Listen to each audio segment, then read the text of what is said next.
ശ്രവണപരിധിക്കുള്ളിൽ നിന്നുകൊണ്ട് ഞങ്ങളെ ശ്രവിക്കുന്ന മാന്യ ശ്രോതാക്കൾക്കും വീണ്ടും വരുന്നവനായ യേശുക്രിസ്തുവിന്റെ നാമത്തിൽ ഞങ്ങളുടെ സ്നേഹവന്ദനങ്ങൾ വീണ്ടും അറിയിക്കുന്നു. ഇന്ന് ഈ സന്ധ്യാസമയത്ത് തിരുസന്നിധിയിൽ ആഗതരായ നിമിഷം മുതൽ ഇതുവരെയും നമ്മുടെ മധ്യയെ വ്യാപരിച്ചു കൊണ്ടിരുന്ന ദൈവ സാന്നിധ്യത്തിനായി, അളവില്ലാത്ത ദൈവകൃപയ്ക്കായി നന്ദിയോടെ ദൈവത്തെ സ്തുതിക്കുന്നു.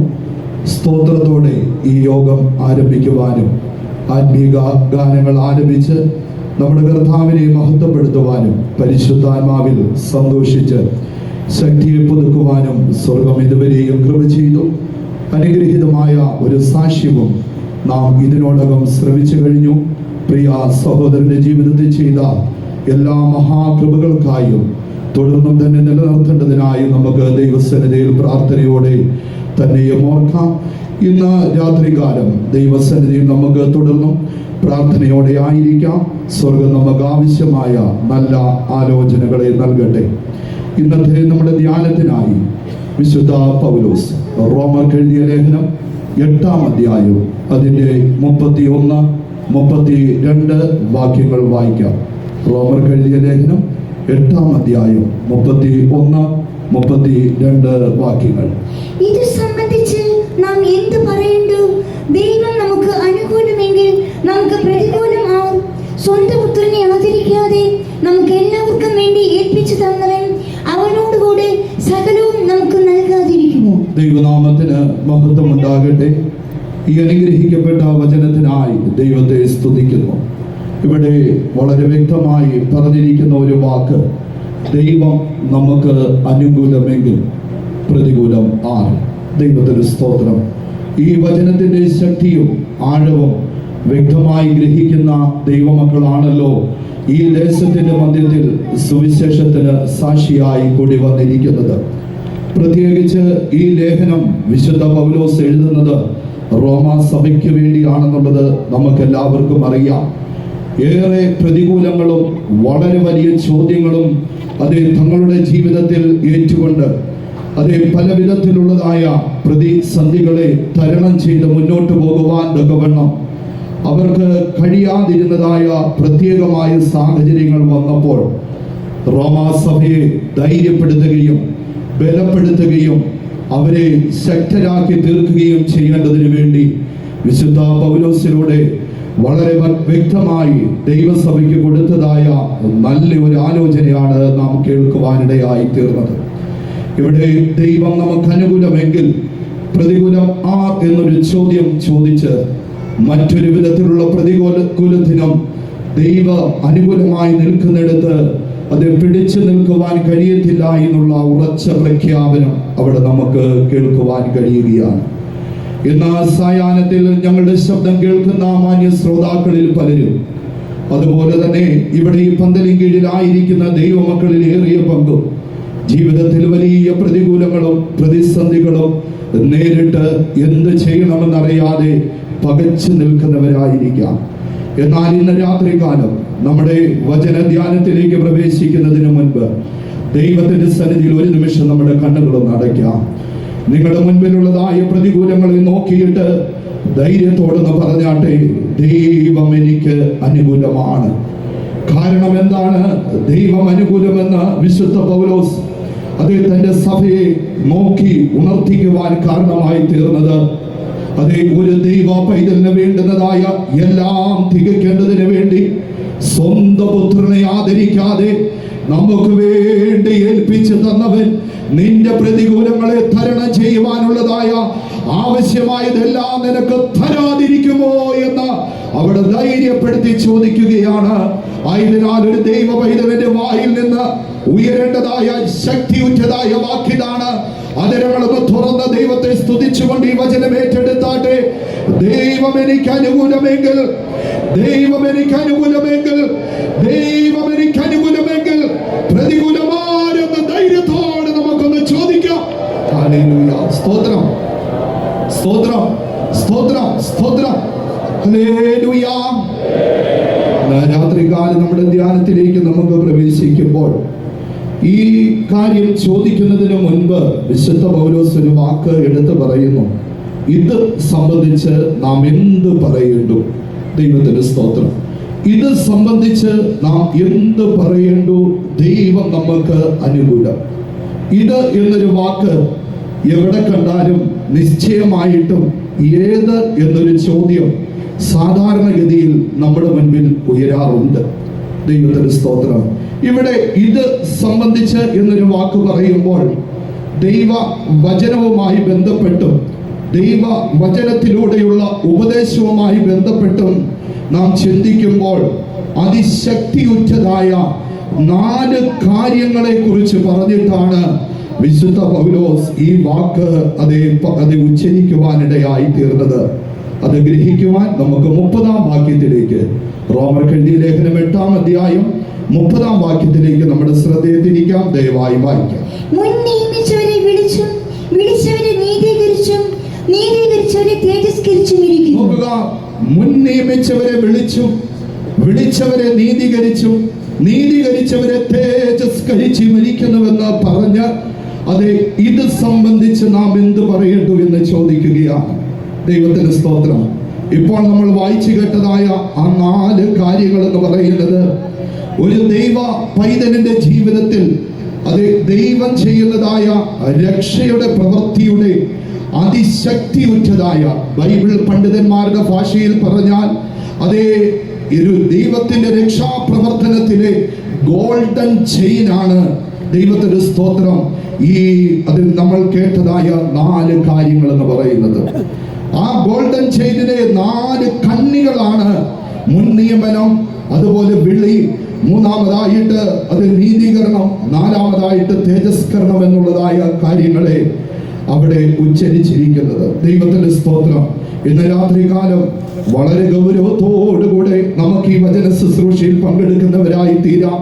വളരെ ഗൗരവത്തോടുകൂടെ എന്നെയും നിങ്ങളെയും ദൈവം വെച്ചിരിക്കുന്നതായ പദ്ധതിയുടെ ആഴം ഗ്രഹിച്ച് ദൈവത്തിന്റെ സന്നിധി നമുക്ക് തുടരുന്നവരായി തീരാം.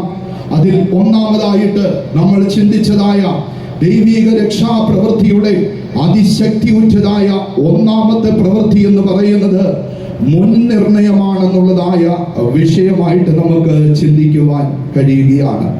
ദൈവത്തിന് സ്തോത്രം. നമുക്ക് ഇവിടെ കാണുവാൻ കഴിയുന്നത് മുൻ നിയമനം എന്നുള്ളതായ ഒരു ഭാഗം നമുക്ക് കാണുവാൻ കഴിയുകയാണ്. അക്ഷരികമായി മുൻ നിയമനം എന്നുള്ളതായ ഒരു ഭാഗത്തെ കുറിച്ച് നാം ചിന്തിച്ചാൽ അതിന് ലോകപ്രകാരം കൊടുത്തിരിക്കുന്ന വിവർത്തനം ഇപ്രകാരമാണ്: ഒരു പദവിയിലേക്ക് ഒരു വ്യക്തിയെ ഔദ്യോഗികമായി നിയമിക്കുന്നതിന് മുൻപ് നടത്തുന്ന ആ താൽക്കാലികമായി ഉറപ്പിക്കുന്നതായ പ്രക്രിയയാണ് മുൻ നിയമനം എന്നുള്ളത്. ദൈവത്തിന്റെ സ്തോത്രം. നീ തീർച്ചയായിട്ടും ഈ സ്ഥാനത്തേക്ക് എത്തും എന്നുള്ളതായ ഉറപ്പ് ഒരു വ്യക്തിക്ക് കൊടുക്കുന്നു. ഒരല്പസമയത്തിനുള്ളിൽ ആ പ്രവൃത്തിയിലേക്ക് നീ വരും എന്നുള്ളതായ ഉറപ്പാണ് മുൻ നിയമനത്തിലൂടെ ലഭ്യമാകുന്നത്. ദൈവത്തിന്റെ സ്തോത്രം. അതേ ഭാഗം നാം ചിന്തിക്കുമ്പോൾ ദൈവ വചനവുമായി ബന്ധപ്പെട്ട് നാം ചിന്തിക്കുമ്പോൾ മുൻ നിയമനം എന്നുള്ളതായ വാക്കിന് ദൈവ വചനവുമായി നാം ബന്ധപ്പെട്ട് ചിന്തിക്കുമ്പോൾ ഗ്രഹിക്കുവാൻ കഴിയുന്നത് നമ്മുടെ ദൈവത്തിന്റെ പെർഫെക്റ്റ് പ്ലാൻ ആണ് അത് മുൻ നിയമനം എന്ന് പറയുന്നത്. ദൈവത്തിന്റെ സ്തോത്രം.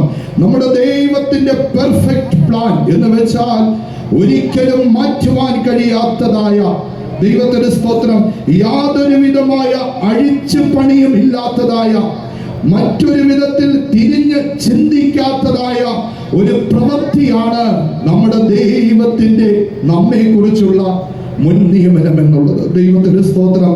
ഇന്ന് രാത്രികാലം ഞങ്ങളെ ശ്രമിക്കുന്ന പ്രിയ ശ്രോതാക്കളെ, ഈ ദേശത്തിന്റെ മധ്യത്തിൽ ഞങ്ങൾ ഈ രക്ഷയുടെ സന്ദേശവുമായി ഈ പുത്തൂർ പട്ടണത്തിന്റെ മധ്യത്തില് നൂറുകണക്കിന് ദൈവജനങ്ങളും കർത്തൃ ശുശ്രൂഷകരും ഈ പ്രതികൂല സാഹചര്യങ്ങളുടെ മധ്യത്തില് അതിനെ അതിജീവിച്ച് ദൈവസന്നിധിയിലൂടെ കൂടി വന്ന ഈ സന്ദേശം വ്യക്തമായി സംസാരിക്കുന്നതിന്റെ പിന്നിലെ രഹസ്യം, ഞങ്ങളെ കേൾക്കുന്ന പ്രിയ ശ്രോതാവേ, നീയും ആ മുൻ നിർണയത്തിൽപ്പെട്ടവനാണ്. ദൈവത്തിന്റെ സ്തോത്രം. നിന്നെ ദൈവം മുൻ നിയമിച്ചിരിക്കുന്നതിനാലാണ് നിന്നെ നിശ്ചയമായിട്ടും ഈ സന്ദേശത്തിലൂടെ ആ കാര്യം ഓർപ്പിക്കുന്നത് എന്നുള്ളത് ഞങ്ങൾ ഒരിക്കൽ കൂടി അതേ സ്നേഹത്തിൽ ഓർപ്പിച്ചു കൊള്ളട്ടെ. ദൈവത്തിന്റെ സ്തോത്രം. അതേ പ്രിയ ദൈവമക്കളെ, ദൈവത്തിന്റെ മുൻ നിയമനം, ദൈവത്തിന് സ്തോത്രം.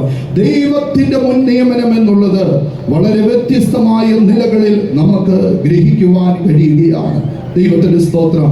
ദൈവം ഏത് വിധത്തിലാണ് മനുഷ്യനെ മുൻ നിയമിച്ചത് എന്ന് ഗ്രഹിക്കുവാൻ എഫേസ്യർക്ക് എഴുതിയ ലേഖനം 1-ാം അധ്യായം അതിന്റെ 7-ാം വാക്യത്തിലേക്ക് വരുമ്പോൾ നമുക്ക് കാണുവാൻ കഴിയുന്നു. ആ വാക്യം ഒന്ന് വായിക്കും. അവനിൽ നമുക്ക് അവന്റെ രക്തത്താൽ അതിക്രമങ്ങളുടെ മോചനമെന്ന വീണ്ടെടുപ്പുണ്ട്. ഇവിടെ നമുക്ക് സ്നേഹത്തിൽ മുൻ നിയമിച്ചു. 6-ാം വാക്യം. യേശുക്രിസ്തു മുഖാന്തരം നമ്മെ ദത്തെടുക്കേണ്ടതിന് അവൻ പ്രിയനായവനിൽ നമുക്ക് സൗജന്യമായി നൽകിയ തന്റെ കൃപാ മഹത്വത്തിന്റെ പുകഴ്ചയ്ക്കായി സ്നേഹത്തിൽ നമ്മെ മുൻ നിയമിക്കുകയും ചെയ്തു. ഇവിടെ പറഞ്ഞിരിക്കുന്നത് സ്നേഹത്തിൽ മുൻ നിയമിച്ചുവെന്നാണ്. യേശുദമ്പുരാൻ ദൈവം ഈ ഭൂമിയിലായിരുന്ന മനുഷ്യരെ സ്നേഹത്തിൽ മുൻ നിയമിച്ചു എന്ന് നമുക്ക് ഇവിടെ കാണുവാൻ കഴിയുകയാണ്. നമ്മുടെ ദൈവം നമ്മെ സ്നേഹത്തിൽ മുൻ നിയമിച്ചതിന്റെ പിന്നിൽ 2 പ്രത്യേകമായ കാരണങ്ങളുണ്ട്. അതിൽ ഒന്നാമത്തത്, താൻ നമ്മെ സ്നേഹിച്ച് മുൻ നിയമിച്ചതിന് പിന്നിലെ ഒന്നാമത്തെ കാരണം എന്ന് പറയുന്നത് നമ്മൾ ആരും നശിച്ചു പോകരുത്. അടുത്തതായിട്ട് നാം എല്ലാവരും നിത്യജീവൻ പ്രാപിക്കണം. യോഹന്നാന്റെ സുവിശേഷം 3-ാം അധ്യായം 16-ാം വാക്യത്തിലേക്ക് വരുമ്പോൾ നമുക്ക് ആ ഭാഗം കാണുവാൻ കഴിയുന്നു. തന്റെ ഏകജാതനായ പുത്രനിൽ വിശ്വസിക്കുന്ന ഏവനും നശിച്ചു പോകാതെ നിത്യജീവൻ പ്രാപിക്കേണ്ടതിന് ദൈവം അവനെ നൽകുവാൻ തക്കവണ്ണം ലോകത്തെ സ്നേഹിച്ചു. ദൈവം അവനെ നൽകുവാൻ തക്കവണ്ണം, തന്റെ ഏകജാതനായ പുത്രനെ നൽകുവാൻ തക്കവണ്ണം അവൻ ലോകത്തെ സ്നേഹിച്ചുവെന്ന് പറയുകയാണ്. ഇതിനെ ആഴം ഗ്രഹിച്ചിട്ട് പിന്നത്തേതിൽ വിശുദ്ധ പൗലോസ് ഇങ്ങനെ ഒരു വാക്ക് പറഞ്ഞു. അതെ, നമ്മുടെ യേശുവിന്റെ സ്നേഹം നാം പാപികളായിരുന്നപ്പോൾ തന്നെ അവൻ നമ്മെ സ്നേഹിച്ചു. നമ്മെ നീതിമാന്മാരാക്കിയതിനു ശേഷമല്ല, നാം പാപികളായിരിക്കുമ്പോൾ തന്നെ അവൻ നമ്മെ സ്നേഹിക്കുവാനിടയായി തീർന്നു. അതിന്റെ പിന്നിലെ രഹസ്യം എന്ന് പറയുന്നത്, നമ്മെ നമ്മുടെ കർത്താവ് സ്നേഹത്തിൽ മുൻ നിയമിച്ചു. ആ സ്നേഹം നമ്മളോട് പ്രകടിപ്പിക്കുന്നത് ഞാൻ നിങ്ങൾ നശിച്ചു പോകരുതെന്നുള്ളതായ, അതെ, നാം എല്ലാവരും നിത്യജീവൻ പ്രാപിക്കണമെന്നുള്ളതായ ഏക ഉദ്ദേശത്തോടുകൂടെയാണ് നമ്മുടെ കർത്താവ് നമ്മളെ സ്നേഹിച്ച് മുൻ നിയമിക്കുവാൻ ഇടയായി തീർന്നത്. ദൈവത്തിന്റെ സ്തോത്രം. ആയതിനാൽ തന്നെ അതെ, ഈ സ്നേഹം അനുഭവിക്കുവാൻ തക്കവണ്ണം ആർക്ക് കഴിയുമെന്നൊരു ചോദ്യം ഉണ്ടായിരിക്കാം. ദൈവത്തിന്റെ സ്തോത്രം. അതെ, അവര് പാപിയായവര് മാത്രമാണോ ആ സ്നേഹം ലഭിക്കുന്നത്? ദരിദ്രനായവര് മാത്രമാണോ ആ സ്നേഹം ലഭിക്കുന്നത്? അല്ലെങ്കിൽ ധനവാന്മാർക്കാണോ ആ സ്നേഹം ലഭിക്കുന്നത് എന്നുള്ളതായ ചില ചോദ്യങ്ങൾ നമ്മുടെ മുമ്പിൽ ഉണ്ടായേക്കാം. എന്നാൽ ഒരു കാര്യം, ദൈവത്തിന്റെ വചനത്തിലേക്ക് വരുമ്പോൾ, അതെ, ഒരിക്കലൊരു ധനവാനായ യുവാവ്, ദൈവത്തിന്റെ സ്തോത്രം, ആ മനുഷ്യൻ അതെ യേശുവിന്റെ അടുക്കലേക്ക് വന്ന ചില ചോദ്യങ്ങൾ ചോദിക്കുന്നതായി നമുക്ക് കാണുവാൻ കഴിയുന്നു. ആ ചോദ്യങ്ങളുടെ മുൻപാകെ അതെ ഇപ്രകാരം നമുക്ക് കാണുവാൻ കഴിയുന്നത്, ചോദ്യങ്ങൾക്ക് മറുപടികളൊക്കെ കൊടുത്ത് ഒരല്പസമയം കഴിഞ്ഞപ്പോൾ യേശു അവനെ നോക്കി സ്നേഹിച്ചുവെന്ന് തിരുവചനം കൃത്യമായി നമുക്ക് ഓർപ്പിച്ചു തരികയാണ്. മർക്കോസിന്റെ സുവിശേഷത്തിലേക്ക് വരുമ്പോൾ നമുക്ക് അത് കാണുവാൻ കഴിയുന്നു. 10-ാം അധ്യായം 21-ാം വാക്യത്തിൽ യേശു അവനെ നോക്കി സ്നേഹിച്ചു. ഇന്ന് രാത്രികാലം ഞങ്ങളുടെ ശബ്ദം കേൾക്കുന്ന പ്രിയ ശ്രോതാക്കളെ, ഈ രക്ഷയുടെ സന്ദേശവുമായി ഞങ്ങൾ നിങ്ങളുടെ മുൻപിൽ നിൽക്കുമ്പോൾ, അതെ, ഈ രക്ഷയുടെ സന്ദേശത്തിന്റെ സാക്ഷികളായി, ദൈവമക്കളായി ഈ ദേശത്തിന്റെ മധ്യത്തിൽ, അതെ, ഇന്ന് ആരാധനയോടുള്ള ബന്ധത്തിലായിരിക്കുമ്പോൾ ഞങ്ങൾക്ക് വിളിച്ചു പറയുവാനുള്ളത്, യേശു നിന്നെ നോക്കി സ്നേഹിക്കുന്നു. പുത്തൂർ ദേശമേ, യേശു നിന്നെ നോക്കി സ്നേഹിക്കുന്നു. ദൈവത്തിന്റെ സ്തോത്രം. കാരണം നീ ദൈവത്തിന്റെ മുൻ നിയമനത്തിൽ പെട്ടവനാണ്. ദൈവത്തിന്റെ സ്തോത്രം. ആയതിനാൽ മുൻ നിയമിച്ചവരെ, ദൈവത്തിന്റെ സ്തോത്രം, എപ്രകാരം മുൻ നിയമിച്ചുവെന്നുള്ള ചോദ്യം, നാം പാപികളായിരുന്നപ്പോൾ യേശു നമ്മെ സ്നേഹിച്ച് മുൻ നിയമിക്കുവാനിടയായി തീർന്നു. വീണ്ടും നാം ചിന്തിക്കുമ്പോൾ ദൈവത്തിന്റെ മുൻ നിയമനത്തെ കുറിച്ച് ഒന്നുകൂടെ ആഴമായി വിശുദ്ധ പൗലോസ് എഫേസ്യർക്ക് എഴുതിയ ലേഖനം 1-ാം അധ്യായം 11-ാം വാക്യത്തിൽ അതെ വീണ്ടും എഴുതിയിട്ടുള്ളതായി നമുക്ക് കാണുവാൻ കഴിയുന്നു. വായിക്കാം. അവനിൽ നാം തന്റെ ഹിതത്തിന്റെ ആലോചന പോലെ സകലവും പ്രവർത്തിക്കുന്നവന്റെ നിർണയപ്രകാരം മുൻ നിയമിക്കപ്പെട്ടതും മുൻപിൽ കൂട്ടി അവിടെ നമുക്ക് കാണുവാൻ കഴിയുന്നത് തന്റെ മുൻ നിർണയപ്രകാരം അത് നമ്മെ മുൻ നിയമിച്ചു എന്നുള്ളതാണ്. ദൈവത്തിന്റെ സ്തോത്രം.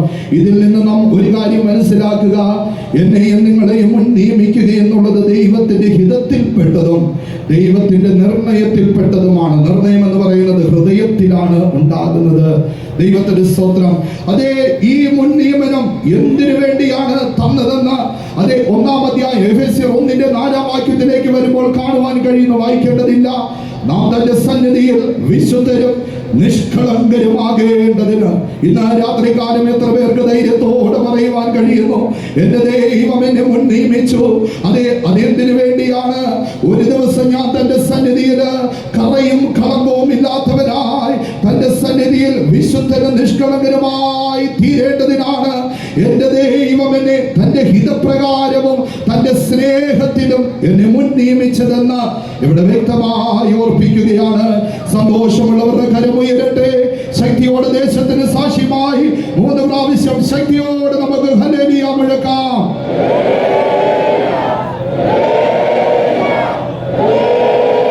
ദൈവനാമത്തിന് മഹത്വം ഉണ്ടാകട്ടെ. ഇപ്രകാരം സ്നേഹത്തിലും തന്റെ ഹിതപ്രകാരവും മുൻ നിയമിച്ചവരെ വിളിച്ചു എന്ന ഒരു ഭാഗം നമുക്ക് കാണുവാൻ കഴിയുകയാണ്.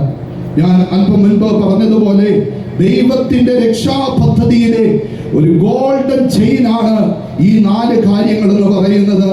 അതിന്റെ 2ാമത്തെ ഭാഗം എന്ന് പറയുന്നത് മുൻ നിയമിച്ചവരെ വിളിച്ചു എന്നുള്ളതാണ്. ദൈവത്തിന്റെ സ്തോത്രം. ഇവിടെ നമുക്ക് കാണുവാൻ കഴിയുന്നത്, വിളിക്കുക എന്ന് പറഞ്ഞാൽ ദൈവത്തിന്റെ സ്തോത്രം ഒരു പ്രത്യേക കാര്യത്തിനായി ക്ഷണിക്കപ്പെടുക അല്ലെങ്കിൽ പേരെടുത്ത് വിളിക്കുക എന്നുള്ളതാണ്. പ്രവാചകനായ യെശയ്യാവിന്റെ പുസ്തകത്തിൽ ഇങ്ങനെ നമുക്കൊരു വാക്ക് കാണുവാൻ കഴിയുന്നുണ്ട്. നീ അറിയാതിരിക്കെ ഞാൻ നിന്നെ പേർ ചൊല്ലി വിളിച്ചിരിക്കുന്നു.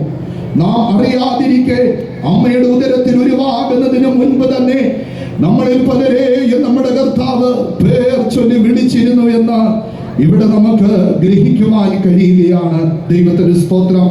ആയതിനാൽ പ്രിയ ദൈവമക്കളെ, ഇത് സംബന്ധിച്ച് നാം എന്ത് പറയേണ്ടു? ദൈവം നമുക്ക് അനുകൂലമെന്ന് പറയുകയാണ്. അങ്ങനെയാണെങ്കിൽ ദൈവം നമ്മെ വിളിച്ചതിനെ സംബന്ധിച്ച് എന്ത് പറയേണ്ടു? എന്നെ വിളിച്ച ദൈവം എനിക്ക് അനുകൂലമാണ്. ധൈര്യമുള്ളവരെന്ന് കരങ്ങൾ ഉയർത്തിയാട്ടെ. ശക്തിയോടൊരു ഹല്ലേലൂയ മുഴക്കിയാട്ടെ. ദേശത്തിന് സാക്ഷിയായി എന്റെ ദൈവം എന്നെ വിളിച്ചതാണെന്ന് ധൈര്യത്തോടെ പറയുവാൻ തക്കവണ്ണം സ്വർഗം ഇന്ന് രാത്രികാലം നമ്മളെ ശക്തീകരിക്കുന്നല്ലോ. വിളിച്ചതിനെ സംബന്ധിച്ച് എന്ത് പറയേണ്ടു? ദൈവം എനിക്ക് അനുകൂലമെന്ന് ഇവിടെ കാണുവാൻ കഴിയുകയാണ്. ഇന്ന് ഈ ദേശത്തോടുള്ള സന്ദേശവുമായി ഞങ്ങൾ നിൽക്കുന്നതിനാൽ അതേ മുൻ നിയമിക്കപ്പെട്ടവരെ ദൈവം എന്തിനായി വിളിക്കുന്നുവെന്നുള്ള കാര്യം കൂടെ ലഘുവായി ഞങ്ങൾ ഓർപ്പിച്ച് ഞങ്ങളുടെ ദൂതിന്റെ ഭാഗത്തിലേക്ക് തുടർന്ന് പോകുവാൻ ആഗ്രഹിക്കുകയാണ്. ലൂക്കോസിന്റെ സുവിശേഷം 5-ാം അധ്യായം അതിന്റെ 32-ാം വാക്യത്തിലേക്ക് നാം കടന്നു വരുമ്പോൾ അവിടെ നമുക്ക് ഇപ്രകാരം കാണുവാൻ കഴിയുന്നു. മാനസാന്തരത്തിനായി വിളിച്ചുവെന്ന് കാണുവാൻ കഴിയുകയാണ്. വായിക്കാമോ? ഞാൻ നീതിമാന്മാരെയല്ല പാപികളെ അത്രേ മാനസാന്തരത്തിന് വിളിപ്പാൻ വന്നിരിക്കുന്നത്. ഇവിടെ ഒരു ആശയം നമുക്ക് ഗ്രഹിക്കുവാൻ കഴിയുന്നത്, പാപികളെ വിളിച്ചത് എന്തിനാണ്? മാനസാന്തരത്തിന് വേണ്ടിയാണ്. രാത്രികാലം പ്രിയ ദൈവമക്കളെ, എന്നെയും നിങ്ങളെയും ദൈവം വിളിച്ചത് മാനസാന്തരത്തിന് വേണ്ടിയാണെന്ന് നമുക്ക് ഇവിടെ കാണുവാൻ കഴിയുകയാണ്. മാനസാന്തരം എന്നുള്ള വാക്ക് പൊതുവെ പെന്തക്കോസ്ത് സമൂഹത്തില് അതേ എല്ലാവർക്കും അറിയാം. പ്രത്യേകിച്ച് പലരുടെയും മുഖമൊക്കെ ഇപ്പോഴേ വാടി തുടങ്ങി, ഇവിടെയും ഇത് തന്നെയാണോ എന്ന്. ദൈവത്തിന്റെ സ്തോത്രം. പ്രിയ ദൈവമക്കളെ, യഥാർത്ഥത്തിൽ പെട്ടതായ ഒരു ദൈവ പൈതലിന് മാനസാന്തരത്തെ കുറിച്ച് പറയുമ്പോൾ ഏറെ ധൈര്യവും സന്തോഷവും പ്രത്യാശയും ഉണ്ടാകും. ദൈവത്തിന്റെ സ്തോത്രം. ചില നാളുകൾക്ക് മുമ്പ് ഞാൻ ശുശ്രൂഷ ചെയ്തതായ സ്ഥലത്ത് ദൈവത്തിന്റെ സ്തോത്രം ഒരു പിതാവ്, ദൈവത്തിന്റെ സ്തോത്രം, ഞാൻ അവിടെ ചെന്ന കാലം മുതൽ എന്നെ കാണുമ്പോഴൊക്കെയും താൻ അമേരിക്കയിലെ കാര്യമൊക്കെ ട്രംപ് സ്വന്തം കൂട്ടുകാരനെ പോലെയുള്ള രീതിയിൽ താൻ എന്നോട് സംസാരിക്കാറുണ്ട്. ഞാൻ ഇതിന്റെ കഥ മനസ്സിലാക്കുവാൻ അല്പം താമസിച്ചു. എപ്പോഴും താൻ അമേരിക്കയുടെ കാര്യം പറയുന്നു. താൻ ജംഗ്ഷനിൽ ചെന്നാൽ അവിടെയും അമേരിക്കയുടെ കാര്യം പറയുന്നു. വെയ്ത്ത് ഹോമിൽ വന്നാൽ അവിടെയും അമേരിക്കയുടെ കാര്യം പറയുന്നു. ഉപദേശിയെ കണ്ടാലും അമേരിക്കയുടെ കാര്യമാണ് പറയുന്നത്. ഞാൻ അന്വേഷിച്ചപ്പോൾ എനിക്ക് മനസ്സിലാക്കുവാൻ കഴിഞ്ഞത്, തൻ്റെ മക്കളുടെ കൂട്ടത്തിൽ ചില വർഷങ്ങൾ, ചില മാസങ്ങളോ വർഷങ്ങളോ താൻ ഒരു പ്രാവശ്യം അമേരിക്കയിൽ ഒന്ന് പോകുവാനിടയായി. അതുകൊണ്ട് താൻ വാ തുറക്കുമ്പോഴൊക്കെയും അമേരിക്കയെ കുറിച്ച് പറയുകയാണ്. ഞാനിത് എന്തിനാണ് നിങ്ങളോട് പറഞ്ഞത്? യഥാർത്ഥത്തിൽ മാനസാന്തരപ്പെട്ട ഒരു ദൈവവൈതലിന് മാനസാന്തരത്തെ കുറിച്ച് പറയുന്നത് കേൾക്കുമ്പോൾ അവന്റെ ഹൃദയം സന്തോഷിക്കുവാനിടയായി തീരും. മാനസാന്തരപ്പെടുക എന്നുള്ളതായ അതിശക്തിയേറിയതായ പ്രമാണവും കൽപ്പനയും ഏതൊരു ദേശത്തോടും ദൈവത്തിന്റെ സ്തോത്രം. കഴിഞ്ഞ ദിവസവും ഈ പുത്തൂർ ദേശത്തിന്റെ മുക്കിലും മൂലയിലുമായി ഏതാണ്ട് 8ഓളം ഇടങ്ങളില് ഈ മാനസാന്തരത്തെ കുറിച്ച് വിളിച്ചു പറയുവാൻ സ്വർഗം കൃപ ചെയ്യുവാനിടയായി. ദൈവത്തിന്റെ സ്തോത്രം. അങ്ങനെയാണെങ്കിൽ യഥാർത്ഥത്തിൽ മാനസാന്തരപ്പെട്ടവരെ സംബന്ധിച്ച് മാനസാന്തരം എന്ന് പറയുന്നത് കേൾക്കുമ്പോഴേ ഉള്ളിലൊരു സന്തോഷമുണ്ടാകും. അറിയാതെ അവരുടെ കരങ്ങൾ ഉയർന്നു പോകും, അറിയാതെ സ്തോത്രയാഗങ്ങൾ അർപ്പിച്ചുകൊണ്ടേയിരിക്കും. ആയതിനാൽ ഇന്ന് രാത്രികാലം ഈ ദേശത്തോടുള്ളതായ ദൈവീക സന്ദേശത്തിൽ നമുക്ക് പറയുവാനുള്ളത്, ഈ ദേശത്തെ, പുത്തൂർ ദേശത്തെ നമ്മുടെ ദൈവമിത മാനസാന്തരത്തിന് വേണ്ടി വിളിക്കുകയാണ്. ദൈവത്തിന്റെ സ്തോത്രം. അപ്പോൾ അതേ ചോദ്യമുണ്ട്, എന്താണ് മാനസാന്തരം? ദൈവത്തിന്റെ സ്തോത്രം. മാനസാന്തരം എന്ന് പറഞ്ഞാൽ ഒറ്റ വാക്കിൽ പറഞ്ഞാൽ മനസ്സിനുണ്ടാകുന്നതായ അന്തരമെന്ന് നമ്മൾ പറഞ്ഞു കേൾക്കാറുണ്ട്. കുറച്ചും കൂടെ നന്നായിട്ട് പറഞ്ഞാൽ മനസ്സിനുണ്ടാകുന്നതായ തിരിവ്. ദൈവത്തിന്റെ സ്തോത്രം. എന്ന് വെച്ചാൽ ചിന്തയിലും പ്രവൃത്തിയിലും ഉണ്ടാകുന്ന പൂർണ്ണമായ മാറ്റമാണ് മാനസാന്തരം എന്ന് പറയുന്നത്. ദൈവത്തിന്റെ സ്തോത്രം. ചിന്തയിലും പ്രവൃത്തിയിലും ഉണ്ടാകുന്നതായ പൂർണ്ണമായ മാറ്റം എന്നുള്ളതാണ് മാനസാന്തരം എന്നുള്ളത് കൊണ്ട് അർത്ഥമാക്കുന്നത്. ദൈവത്തിന്റെ സ്തോത്രം. തിരുവചനത്തിന്റെ അടിസ്ഥാനത്തിൽ നമുക്ക് മാനസാന്തരത്തെ പല വിധത്തിൽ ചിന്തിക്കുവാൻ കഴിയുന്നുണ്ട്. അതിൽ ഒരു ഭാഗം എന്ന് പറയുന്നത്, ദൈവത്തിന്റെ സ്തോത്രം, താൻ ഇതുവരെ ചെയ്തു പോയതൊക്കെ തെറ്റാണെന്നുള്ളതായ തിരിച്ചറിവ്. അതിനോട് ചേർന്ന് ഹൃദയപൂർവ്വം അതേക്കുറിച്ച് ദുഃഖിക്കുന്നതായ അല്ലെങ്കിൽ അനുതപിക്കുന്നതായ അനുഭവത്തെയുമാണ് മാനസാന്തരത്തിന്റെ ഒന്നാം ഘട്ടമായിട്ട് നമുക്ക് ചിന്തിക്കുവാൻ കഴിയുന്നത്. വീണ്ടും പറയാം, താൻ ചെയ്തത് തെറ്റാണെന്നും ദൈവത്തിന്റെ സ്തോത്രം അതേക്കുറിച്ച് ഒരു തിരിച്ചറിവ് വന്നതിന് ശേഷം അതേക്കുറിച്ച് ഹൃദയപൂർവ്വം ദുഃഖിക്കുന്നതായ അനുഭവമാണ് അതേ മാനസാന്തരത്തിന്റെ ഒന്നാം ഭാഗം. അതിന്റെ പേരാണ് പാപബോധം എന്ന് പറയുന്നത്. ദൈവത്തിന്റെ സ്തോത്രം. അപ്പോൾ മാനസാന്തരം എന്ന് പറഞ്ഞാൽ പാപത്തെ കുറിച്ചുള്ള ബോധം, അതേ ചെയ്തതെല്ലാം തെറ്റാണെന്നുള്ളതായ സമ്മതിക്കുന്നതായ അനുഭവം. ഇത് രണ്ടും കൂടെ ചേരുന്നതാണ് മാനസാന്തരത്തിന്റെ ഒന്നാമത്തെ ഭാഗം എന്ന് പറയുന്നത്. ദൈവത്തിന്റെ സ്തോത്രം. അതേ ചെയ്തത് തെറ്റാണെന്ന് സമ്മതിച്ചു, അതേ തിരിച്ചറിഞ്ഞു. അതോടുകൂടെ തീരുന്നതല്ല മാനസാന്തരം. അതിനടുത്ത ഒരു സ്റ്റെപ്പുണ്ട്. ദൈവത്തിന്റെ സ്തോത്രം. അതെന്ന് പറയുന്നത് ഒരു ഉചിതമായ തീരുമാനം എടുക്കുക എന്നുള്ളതാണ്. ദൈവത്തിന്റെ സ്തോത്രം. ഉചിതമായ തീരുമാനം എടുക്കുക എന്നുള്ളതാണ്. എന്ന് വെച്ചാൽ പഴയ തെറ്റായ ജീവിത രീതികളും പാപങ്ങളും ഉപേക്ഷിപ്പാൻ മനസ്സുകൊണ്ട് തീരുമാനിക്കുക. ദൈവത്തിന്റെ സ്തോത്രം. അതേ പഴയ തെറ്റായ ജീവിത രീതികളും പാപങ്ങളും ഉപേക്ഷിപ്പാൻ മനസ്സുകൊണ്ട് തീരുമാനിക്കുന്നതായ ഒരു തീരുമാനം. ഇതാണ് മാനസാന്തരത്തിന്റെ രണ്ടാം ഭാഗം എന്ന് പറയുന്നത്. ദൈവത്തിന്റെ സ്തോത്രം. മൂന്നാമതായിട്ട് നാം നോക്കുമ്പോൾ നമുക്ക് കാണുവാൻ കഴിയുന്നത്, ദൈവത്തിന്റെ സ്തോത്രം, ദൈവത്തിങ്കിലേക്ക് തിരിയുക എന്നൊരു ഭാഗം മാനസാന്തരത്തിലുണ്ട്. ദൈവത്തിങ്കിലേക്ക് തിരിയുക. ദൈവത്തിന്റെ സ്തോത്രം. എന്ന് വെച്ചാൽ സ്വാർത്ഥത വെടിഞ്ഞ് ദൈവഹിതത്തിനും സ്നേഹത്തിനും അനുസൃതമായി ഒരു പുതിയ ജീവിതം ആരംഭിക്കുക. അതാണ് മാനസാന്തരത്തിന്റെ മൂന്നാമത്തെ അനുഭവം എന്ന് പറയുന്നത്. സ്വാർത്ഥതകളെല്ലാം വെടിഞ്ഞിട്ട് അല്ലെങ്കിൽ സ്വയം വെടിഞ്ഞിട്ട് ദൈവഹിതത്തിന് അനുസൃതമായി, ദൈവത്തിന്റെ സ്തോത്രം, ദൈവ സ്നേഹത്തിന് അനുസൃതമായി ഒരു പുതിയ ജീവിതം ആരംഭിക്കുന്നതാണ് മാനസാന്തരം എന്ന് പറയുന്നത്. ഇനി ഒന്നും കൂടെ ഇതെല്ലാം കൂടെ ചേർത്ത് പറഞ്ഞുകൊള്ളട്ടെ, ഇതൊരു ബാഹ്യ പ്രകടനമല്ല, മറിച്ച് ഒരു വ്യക്തിയുടെ പ്രവൃത്തികളിലൂടെ പ്രകടമാകേണ്ട ആന്തരിക പരിവർത്തനം. ദൈവത്തിന്റെ സ്തോത്രം. ഇതിന്റെ പേരാണ് മാനസാന്തരം എന്ന് പറയുന്നത്. പറയുന്നത്. അതുകൊണ്ടാണ് തിരുവചനത്തിൽ പലയിടങ്ങളിലും ദൈവത്തിന്റെ സ്തോത്രം, സുവിശേഷങ്ങളിലും ദൈവത്തിന്റെ സ്തോത്രം മാത്രമല്ല, തുടർന്നുള്ള ലേഖനങ്ങളിലൊക്കെയും മാനസാന്തരം എന്നുള്ള വാക്കിന് വളരെ പ്രാധാന്യം കൊടുത്തിരിക്കുന്നത്. സുവിശേഷങ്ങൾ മുതൽ അതേ യേശുവിന്റെ ശ്രേഷ്ഠ അപ്പോസ്തലനെ സ്നേഹിച്ച അതേ ശിഷ്യനുമായ അതേ യോഹന്നാന് കൊടുത്ത വെളിപ്പാടിൽ വരെ മാനസാന്തരം എന്നുള്ള പദം കൊടുത്തിരിക്കുന്നതിന്റെ പിന്നിലെ രഹസ്യം, ദൈവത്തിന്റെ സ്തോത്രം, അതിനത്രത്തോളം ശ്രേഷ്ഠതയും അത്രത്തോളം പ്രാധാന്യവും ഉള്ളത് കൊണ്ടാണ്. ദൈവത്തിന്റെ സ്തോത്രം. ആയതിനാൽ ഇന്ന് രാത്രികാലം ഞങ്ങളുടെ ശബ്ദം ശ്രമിക്കുന്ന പ്രിയപ്പെട്ടവരെ, നമ്മെ വിളിച്ചത് മാനസാന്തരത്തിലേക്കാണ്. മാനസാന്തരത്തിന് വേണ്ടി വിളിച്ചുവെന്ന് നമുക്കിവിടെ കാണുവാൻ കഴിയുകയാണ്. ദൈവത്തിന്റെ സ്തോത്രം.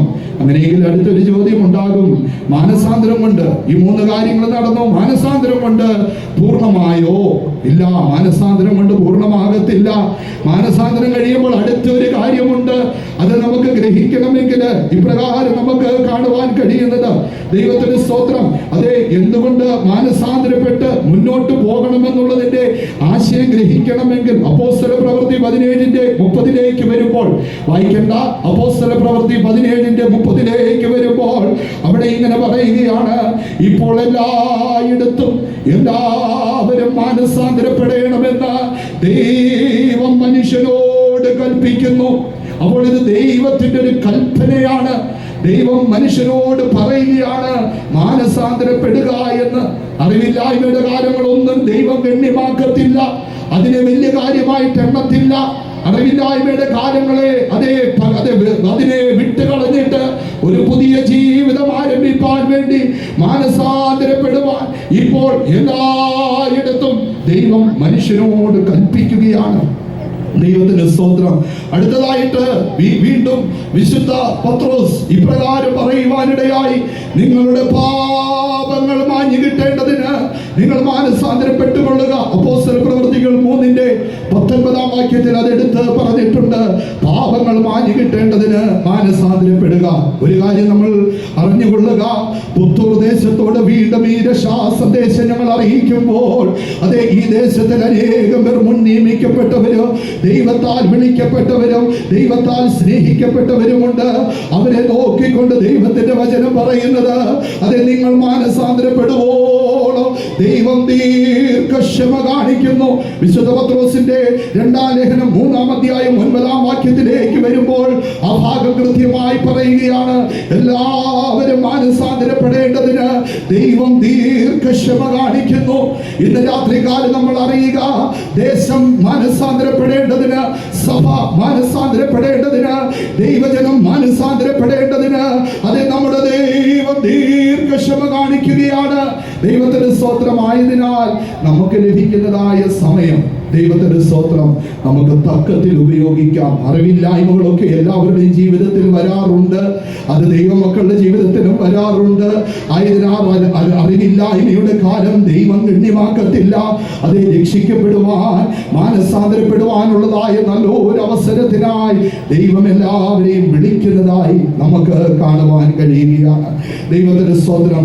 വീണ്ടും ഈ വചന ശുശ്രൂഷ തുടരുമ്പോൾ മാനസാന്തരവുമായുള്ള ബന്ധത്തിൽ നമുക്ക് ഗ്രഹിക്കുവാൻ കഴിയുന്ന അടുത്ത ഘട്ടം എന്ന് പറയുന്നത് മർക്കോസിന്റെ സുവിശേഷം 1-ാം അധ്യായം അതിന്റെ 15-ാം വാക്യത്തിലേക്ക് വരുമ്പോൾ നമുക്ക് അവിടെ കാണുവാൻ കഴിയുന്നത്, മാനസാന്തരപ്പെട്ടവൻ എന്ത് ചെയ്യണമെന്ന് പറയുകയാണ്. വായിക്കുക. കാലം തികഞ്ഞു, ദൈവരാജ്യം സമീപിച്ചിരിക്കുന്നു, മാനസാന്തരപ്പെട്ട് സുവിശേഷത്തിൽ വിശ്വസിപ്പിക്കുക. ഇവിടെ പറഞ്ഞിരിക്കുന്ന കാര്യം, മാനസാന്തരപ്പെട്ടാൽ പിന്നെ സുവിശേഷത്തിൽ വിശ്വസിച്ചു കൊള്ളണം. ദൈവത്തിന്റെ സ്തോത്രം. സുവിശേഷം മാനസാന്തരത്തെ വിളിച്ചറിയിക്കുമ്പോൾ അതിനോട് ചേർന്ന് വീണ്ടും പറയുകയാണ്, മാനസാന്തരപ്പെട്ടിട്ട് സുവിശേഷത്തിൽ പൂർണ്ണമായി വിശ്വസിച്ചു കൊള്ളണം. അപ്പോൾ എന്താണ് സുവിശേഷമെന്ന് തിരുവചനം വളരെ വ്യക്തമായി ഓർപ്പിക്കുന്നുണ്ട്. വിശുദ്ധ പൗലോസ് തിമോഥെയോസിന് ലേഖനം എഴുതിയപ്പോൾ അതിന്റെ 2-ാം അധ്യായം 8-ാം വാക്യത്തിൽ ഇങ്ങനെ നമുക്ക് കാണുവാൻ കഴിയുകയാണ്, ദാവീദിന്റെ സന്തതിയായി ജനിച്ച് മരിച്ച് ഉയർത്തെഴുന്നേറ്റ യേശുവിനെ ഓർത്തുകൊള്ളുക എന്ന് പറയുകയാണ്. അതാണ് എന്റെ സുവിശേഷം. ഇന്ന് രാത്രികാലം ഞങ്ങൾ സുവിശേഷ ഘോഷണവുമായി ഇവിടെ നിൽക്കുമ്പോൾ ദാവീദിന്റെ സന്തതിയായി ജനിച്ച് മരിച്ച് ഉയർത്തെഴുന്നേറ്റ യേശുവിനെ ഓർപ്പിക്കുന്നതും അത് യേശുവിനെ ഓർക്കുന്നതുമാണ് ഞങ്ങളുടെ സുവിശേഷം. ദൈവത്തിന്റെ സ്തോത്രം. ഇന്ന് രാത്രി കാലം അതെ ഈ സുവിശേഷവുമായിട്ടാണ് ഞങ്ങൾ നിങ്ങളുടെ മുൻപിൽ നിൽക്കുന്നത്. കാരണം എന്താണ്? യേശു ജനിച്ചു എന്നുള്ളതായ സുവിശേഷം ഞങ്ങൾ ഈ ദേശത്തോട് അറിയിക്കുകയാണ്. അതുകൊണ്ടാണ് ഉപദേശ രൂപമായി റോമർക്ക് എഴുതിയ ലേഖനം 1-ാം അധ്യായം 5-ാം വാക്യത്തിലേക്ക് വരുമ്പോൾ വിശുദ്ധ പൗലോസ് ഒന്നും കൂടെ വ്യക്തമായി അത് എഴുതിയിരിക്കുന്നത്. ജഡം സംബന്ധിച്ച് ദാവീദിന്റെ സന്തതിയിൽ നിന്ന് ജനിക്കുകയും മരിച്ചിട്ട് ഉയർത്തെഴുന്നേൽക്കുകയാൽ വിശുദ്ധിയുടെ ആത്മാവ് സംബന്ധിച്ച് ദൈവപുത്രൻ എന്ന ശക്തിയോട് നിർണയിക്കപ്പെടുകയും ചെയ്തിരിക്കുന്നവനെ ഓർക്കുക. ദൈവത്തിന്റെ സ്തോത്രം. പ്രിയ ദൈവമക്കളെ, ജഡ സംബന്ധിച്ച് ദാവീദിന്റെ സന്തതിയായി ജനിച്ചു. ദൈവത്തിന്റെ സ്തോത്രം. വിശുദ്ധിയുടെ ആത്മാവ് സംബന്ധിച്ച് മരിച്ചിട്ട് ശക്തിയോടെ ഉയർത്തെഴുന്നേറ്റു. ദൈവത്തിന്റെ സ്തോത്രം. അത് ദൈവപുത്രൻ എന്ന് താൻ നിർണയിക്കുവാനിടയായി തീർന്നു. യേശുവിനെ ഓർക്കുകയും ഓർപ്പിക്കുകയും ചെയ്യുന്നതാണ് ഞങ്ങളുടെ സുവിശേഷം എന്ന് പറയുന്നത്. ഇതിൽ ഒന്നാമത്തെ കാര്യം അത് ജനിച്ച യേശുവിനെ ഓർക്കുക എന്നുള്ളതാണ്. ജനിച്ച യേശുവിനെ ഓർക്കുക. ദൈവത്തിന്റെ സ്തോത്രം. പ്രിയ ദൈവമക്കളെ, നമ്മുടെ യേശു ഭൂമിയിൽ ജനിച്ചു. ജനനത്തിലൂടെ ഉണ്ടായത് എന്താണ്? ദൈവത്തിന്റെ സ്തോത്രം.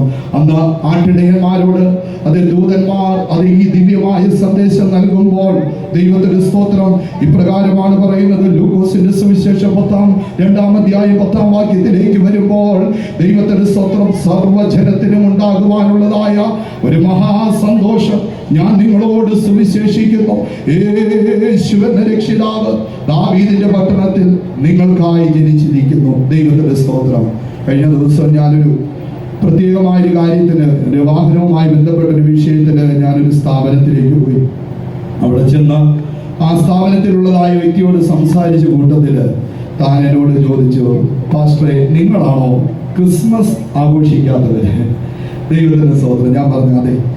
ഞാൻ പിന്നീട് അദ്ദേഹത്തിന്റെ പേര് ചോദിച്ചു. അപ്പൊ അദ്ദേഹം പറഞ്ഞു എൻ്റെ പേര് ഫൈസൽ എന്നാണ്. അപ്പൊ എനിക്ക് പെട്ടെന്നൊരു സംശയം, ഇദ്ദേഹത്തിന് എങ്ങനെ അറിയാം?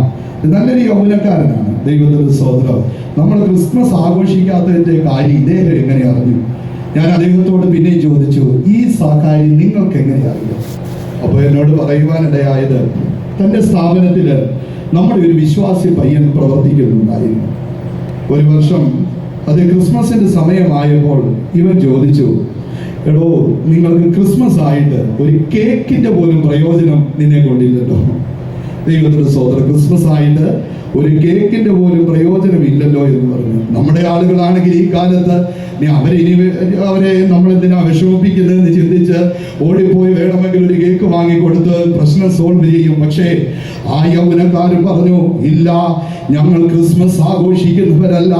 ഞങ്ങളുടെ വിശുദ്ധന്മാർ ഞങ്ങൾക്ക് പറഞ്ഞു തന്നിരിക്കുന്നതും ദൈവവചനത്തിന്റെ അടിസ്ഥാനത്തിൽ ഞങ്ങൾ ചിന്തിക്കുമ്പോൾ യേശു ജനിച്ച സന്തോഷം ഞങ്ങൾക്ക് എപ്പോഴും ഉണ്ട്. അപ്പോൾ ഇതിന്റെ മറുപടി ഞാൻ പറയുവാൻ വാ തുറന്നപ്പോൾ ആ പയ്യൻ അതെ ആ മനുഷ്യനോട് പറഞ്ഞു കൊടുത്തതായ വാക്ക് അദ്ദേഹം എന്നോട് ഇങ്ങോട്ട് പറയുവാനിടയായി. ആ യൗവനക്കാരനെ ഓർത്ത് ഞാൻ ദൈവത്തെ സ്തുതിക്കുന്നു. അവൻ ഇന്ന് യൂറോപ്പിൽ ഏതോ രാജ്യത്തില് നല്ല രീതിയിൽ പ്രവർത്തിച്ച് തന്റെ ജീവിതം മുന്നോട്ട് നയിക്കുന്നുവെന്ന് ഈ മനുഷ്യൻ തന്നെ എന്നോട് പറയുവാനിടയായി. അപ്പോൾ പ്രിയ ദൈവമക്കളെ, ക്രിസ്മസ് ആകുമ്പോൾ ഈ കാലത്ത് നക്ഷത്രങ്ങൾ ഉയർത്തിയും കേക്ക് മുറിച്ചും, ക്രിസ്മസ് മാത്രമല്ല ബർത്ത്ഡേക്കൊക്കെയോ ഇങ്ങനെയുള്ളതായ പരിപാടികളൊക്കെ ആസൂത്രണം ചെയ്യുന്നവരുണ്ട്. ഇല്ല, നമ്മളെ ദൈവം നടത്തി, ദൈവം നമ്മളെ സൂക്ഷിച്ചു, ദൈവം നമ്മളെ ഇതുവരെയും കാത്തു. നന്ദിയുള്ള ഹൃദയമല്ലാതെ യാതൊരു വിധമായ കേക്കിനും നമ്മുടെ ഇടയിൽ സ്വാധീനമില്ല എന്നാണ് പെന്തക്കോസ്തിന്റെ സാക്ഷി. ഈ കാര്യം അംഗീകരിക്കുന്ന ഒറിജിനൽ പെന്തക്കോസ്തുകാരൊരു ഹല്ലേലൂയ പറഞ്ഞ സ്തോത്രം അംഗീകരിച്ചതിനാൽ ദൈവത്തെ സ്തുതിക്കുകയാണ്.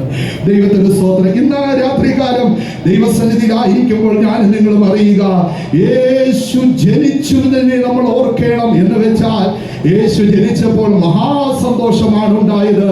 ഈ മഹാസന്തോഷം എപ്പോഴും ജീവിതത്തിൽ ഉള്ളപ്പോൾ, ഈ മഹാസന്തോഷത്താൽ നിറയപ്പെടുമ്പോൾ നമുക്ക് പറയുവാനുള്ളത്, എൻ്റെ യേശു എനിക്ക് വേണ്ടി ജനിച്ചു.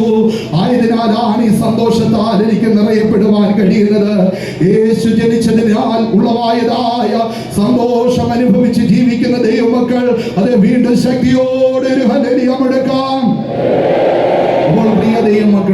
മരിച്ച യേശുവിനെ ഓർക്കണം. അതാണ് നമ്മുടെ സുവിശേഷം. കൂട്ടത്തിൽ ഒരു കാര്യം കൂടെ പറയട്ടെ, യേശുവിനെ ഓർപ്പിക്കുന്നതും കൂടെയാണ് സുവിശേഷത്തിന്റെ ഭാഗമെന്ന് പറയുന്നത്. ദൈവത്തിന് സ്തോത്രം.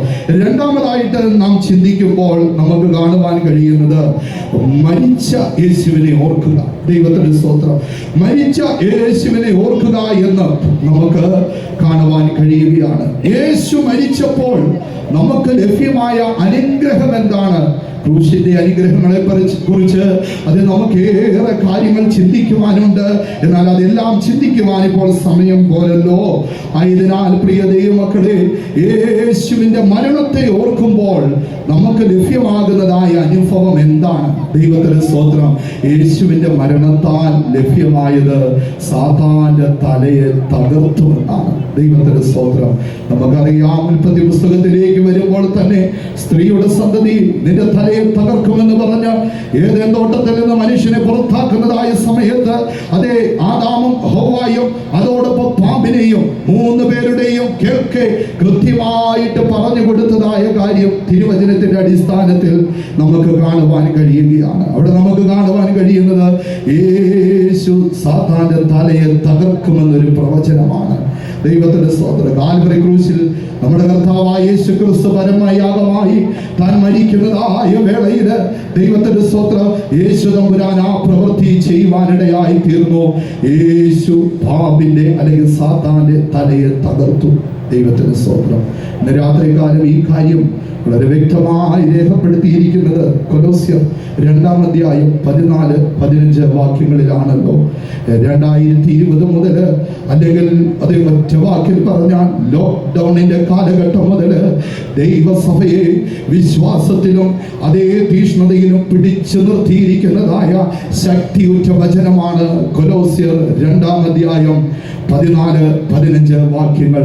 എൻ്റെ അറിവ്, എൻ്റെ ചിന്ത ശരിയാണെങ്കിൽ ഏതാണ്ട് 6 വർഷമായിട്ട് ഓരോ ദിവസവും ഓരോ നേരവും ഈ വചനം ഉച്ചരിച്ച് വിശ്വാസ ഭവനങ്ങളിൽ പ്രാർത്ഥിക്കുന്നതായ ഒരു അനുഭവം ഉണ്ട്. ദൈവത്തിന്റെ സ്തോത്രം. വിശുദ്ധന്മാരിലൂടെ ഈ വചനത്തിന്റെ ശക്തി ഗ്രഹിച്ച അന്ന് മുതൽ എല്ലാ നാളും ഈ വചനം നമ്മൾ ഓരോരുത്തരും ഉച്ചരിക്കുന്നവരാണല്ലോ. അതിന്റെ കാരണം എന്താണ്? യേശു സാത്താന്റെ തലയെ തകർത്തു. ദൈവത്തിന്റെ സ്തോത്രം. സാത്താന്റെ തല എന്ന് പറയുമ്പോൾ അവന്റെ ജ്ഞാനം, അവന്റെ ബുദ്ധി, അവന്റെ അറിവ്, അവന്റെ തന്ത്രങ്ങൾ ഇതെല്ലാം തകർത്തുന്നുള്ളതാണ്. ഇന്ന് രാത്രി കാലം പ്രിയ ദൈവമക്കളെ, യേശു മരിച്ചു എന്ന് ഓർക്കുമ്പോൾ അതേ സമയത്ത് നമ്മുടെ ഉള്ളിൽ തെളിയുന്ന മറ്റൊരു ചിത്രം യേശു സാത്താന്റെ തലയെ തകർത്തു എന്നുള്ളതാണ്. ഇന്ന് രാത്രി കാലം നമ്മുടെ കരങ്ങളിൽ ചില മിനിറ്റുകൾ ഉയർന്നു നിൽക്കട്ടെ. അത് നമ്മുടെ എല്ലാ കുടുംബങ്ങളുടെ മേൽ ചില സാത്താന്റെ പോരാട്ടങ്ങൾ ഉണ്ടെന്ന് പറയുന്നതിനെ കുറിച്ച് ഞാൻ കേട്ടിട്ടുണ്ട്. പലരും അത് പങ്കുവെക്കാറുണ്ട്. എന്നാൽ ഇന്ന് രാത്രി കാലം ഞങ്ങളോട് ചേർന്ന് സ്തോത്രത്തോടെ ഈ വചനം ഏറ്റെടുത്താട്ടെ. അതിക്രമങ്ങളൊക്കെയും നമ്മോട് ക്ഷമിച്ചു. ചട്ടങ്ങളാൽ നമുക്ക് പ്രതികൂലവും വിരോധവുമായ കൈയെഴുത്ത് മായിച്ചു. ക്രൂശിൽ തറച്ചു, നടുവിൽ നിന്ന് നീക്കിക്കളഞ്ഞു. വാഴ്ചകളെയും അധികാരങ്ങളെയും ആയുധവർഗം വെപ്പിച്ചു. അവൻ ക്രൂശിൽ ജയോത്സവം കൊണ്ടാടി. ഇന്ന് ആ ജയോത്സവം എന്ന ആത്മാവിന് അറിഞ്ഞാട്ടെ പ്രിയ ദൈവമക്കളെ. ആത്മാവിൽ നമുക്കതൊന്ന് ഗ്രഹിക്കുവാനിടയായി തീരട്ടെ. യേശു മരിച്ചു നോക്കുമ്പോൾ അതേ ഭാഗത്തിൽ തെളിയുന്ന മറ്റൊരു ചിത്രം എന്ന് പറയുന്നത് യേശു സാത്താന്റെ തലയെ തകർക്കുന്നു. ആത്മാവിനതൊന്ന് കണ്ടാട്ടെ. കണ്ണുകൾ അടഞ്ഞു തന്നെ ഇരിക്കട്ടെ, കരങ്ങൾ ഉയർന്നു തന്നെ ഇരിക്കട്ടെ. ദൈവത്തെ ഒന്ന് സ്തുതിച്ചുകൊണ്ടിരുന്നാട്ടെ. എന്റെ കുടുംബത്തിന് വിരോധമായി എഴുതിയിരിക്കുന്നത്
ഉണ്ടാകുന്നു.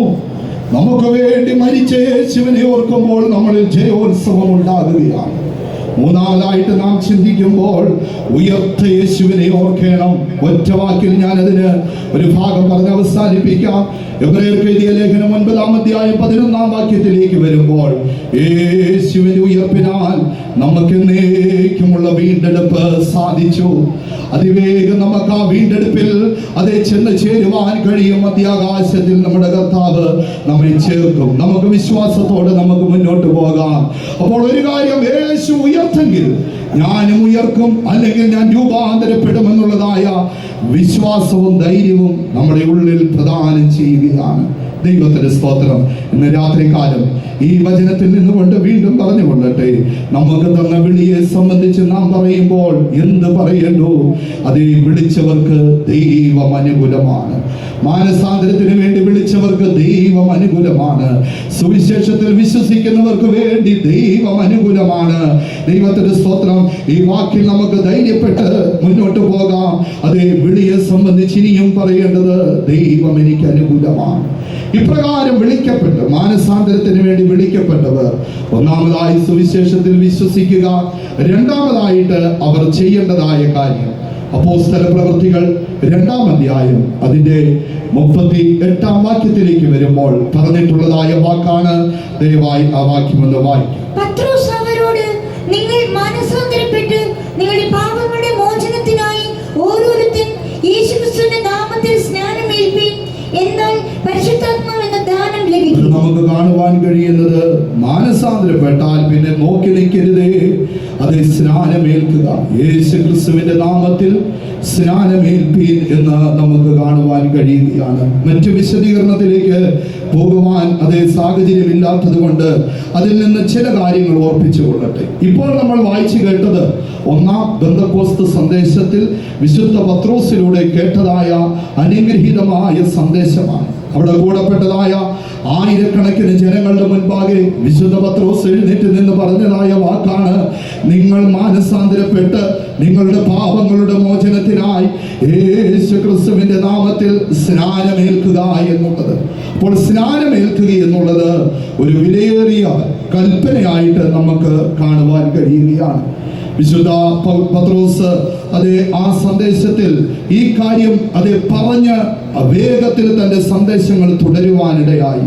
എന്നാൽ പിന്നത്തേതിൽ താൻ ലേഖനങ്ങൾ എഴുതിയപ്പോൾ പഴയ നിയമത്തിൽ നടന്നതായ ചില സംഭവങ്ങളും കൂടെ ചേർത്ത് എപ്രകാരമായിരിക്കണം സ്നാനമെന്നും എന്താണ് സ്നാനമെന്നും ഓർപ്പിക്കുന്നതായി കാണുവാൻ കഴിയുന്നു.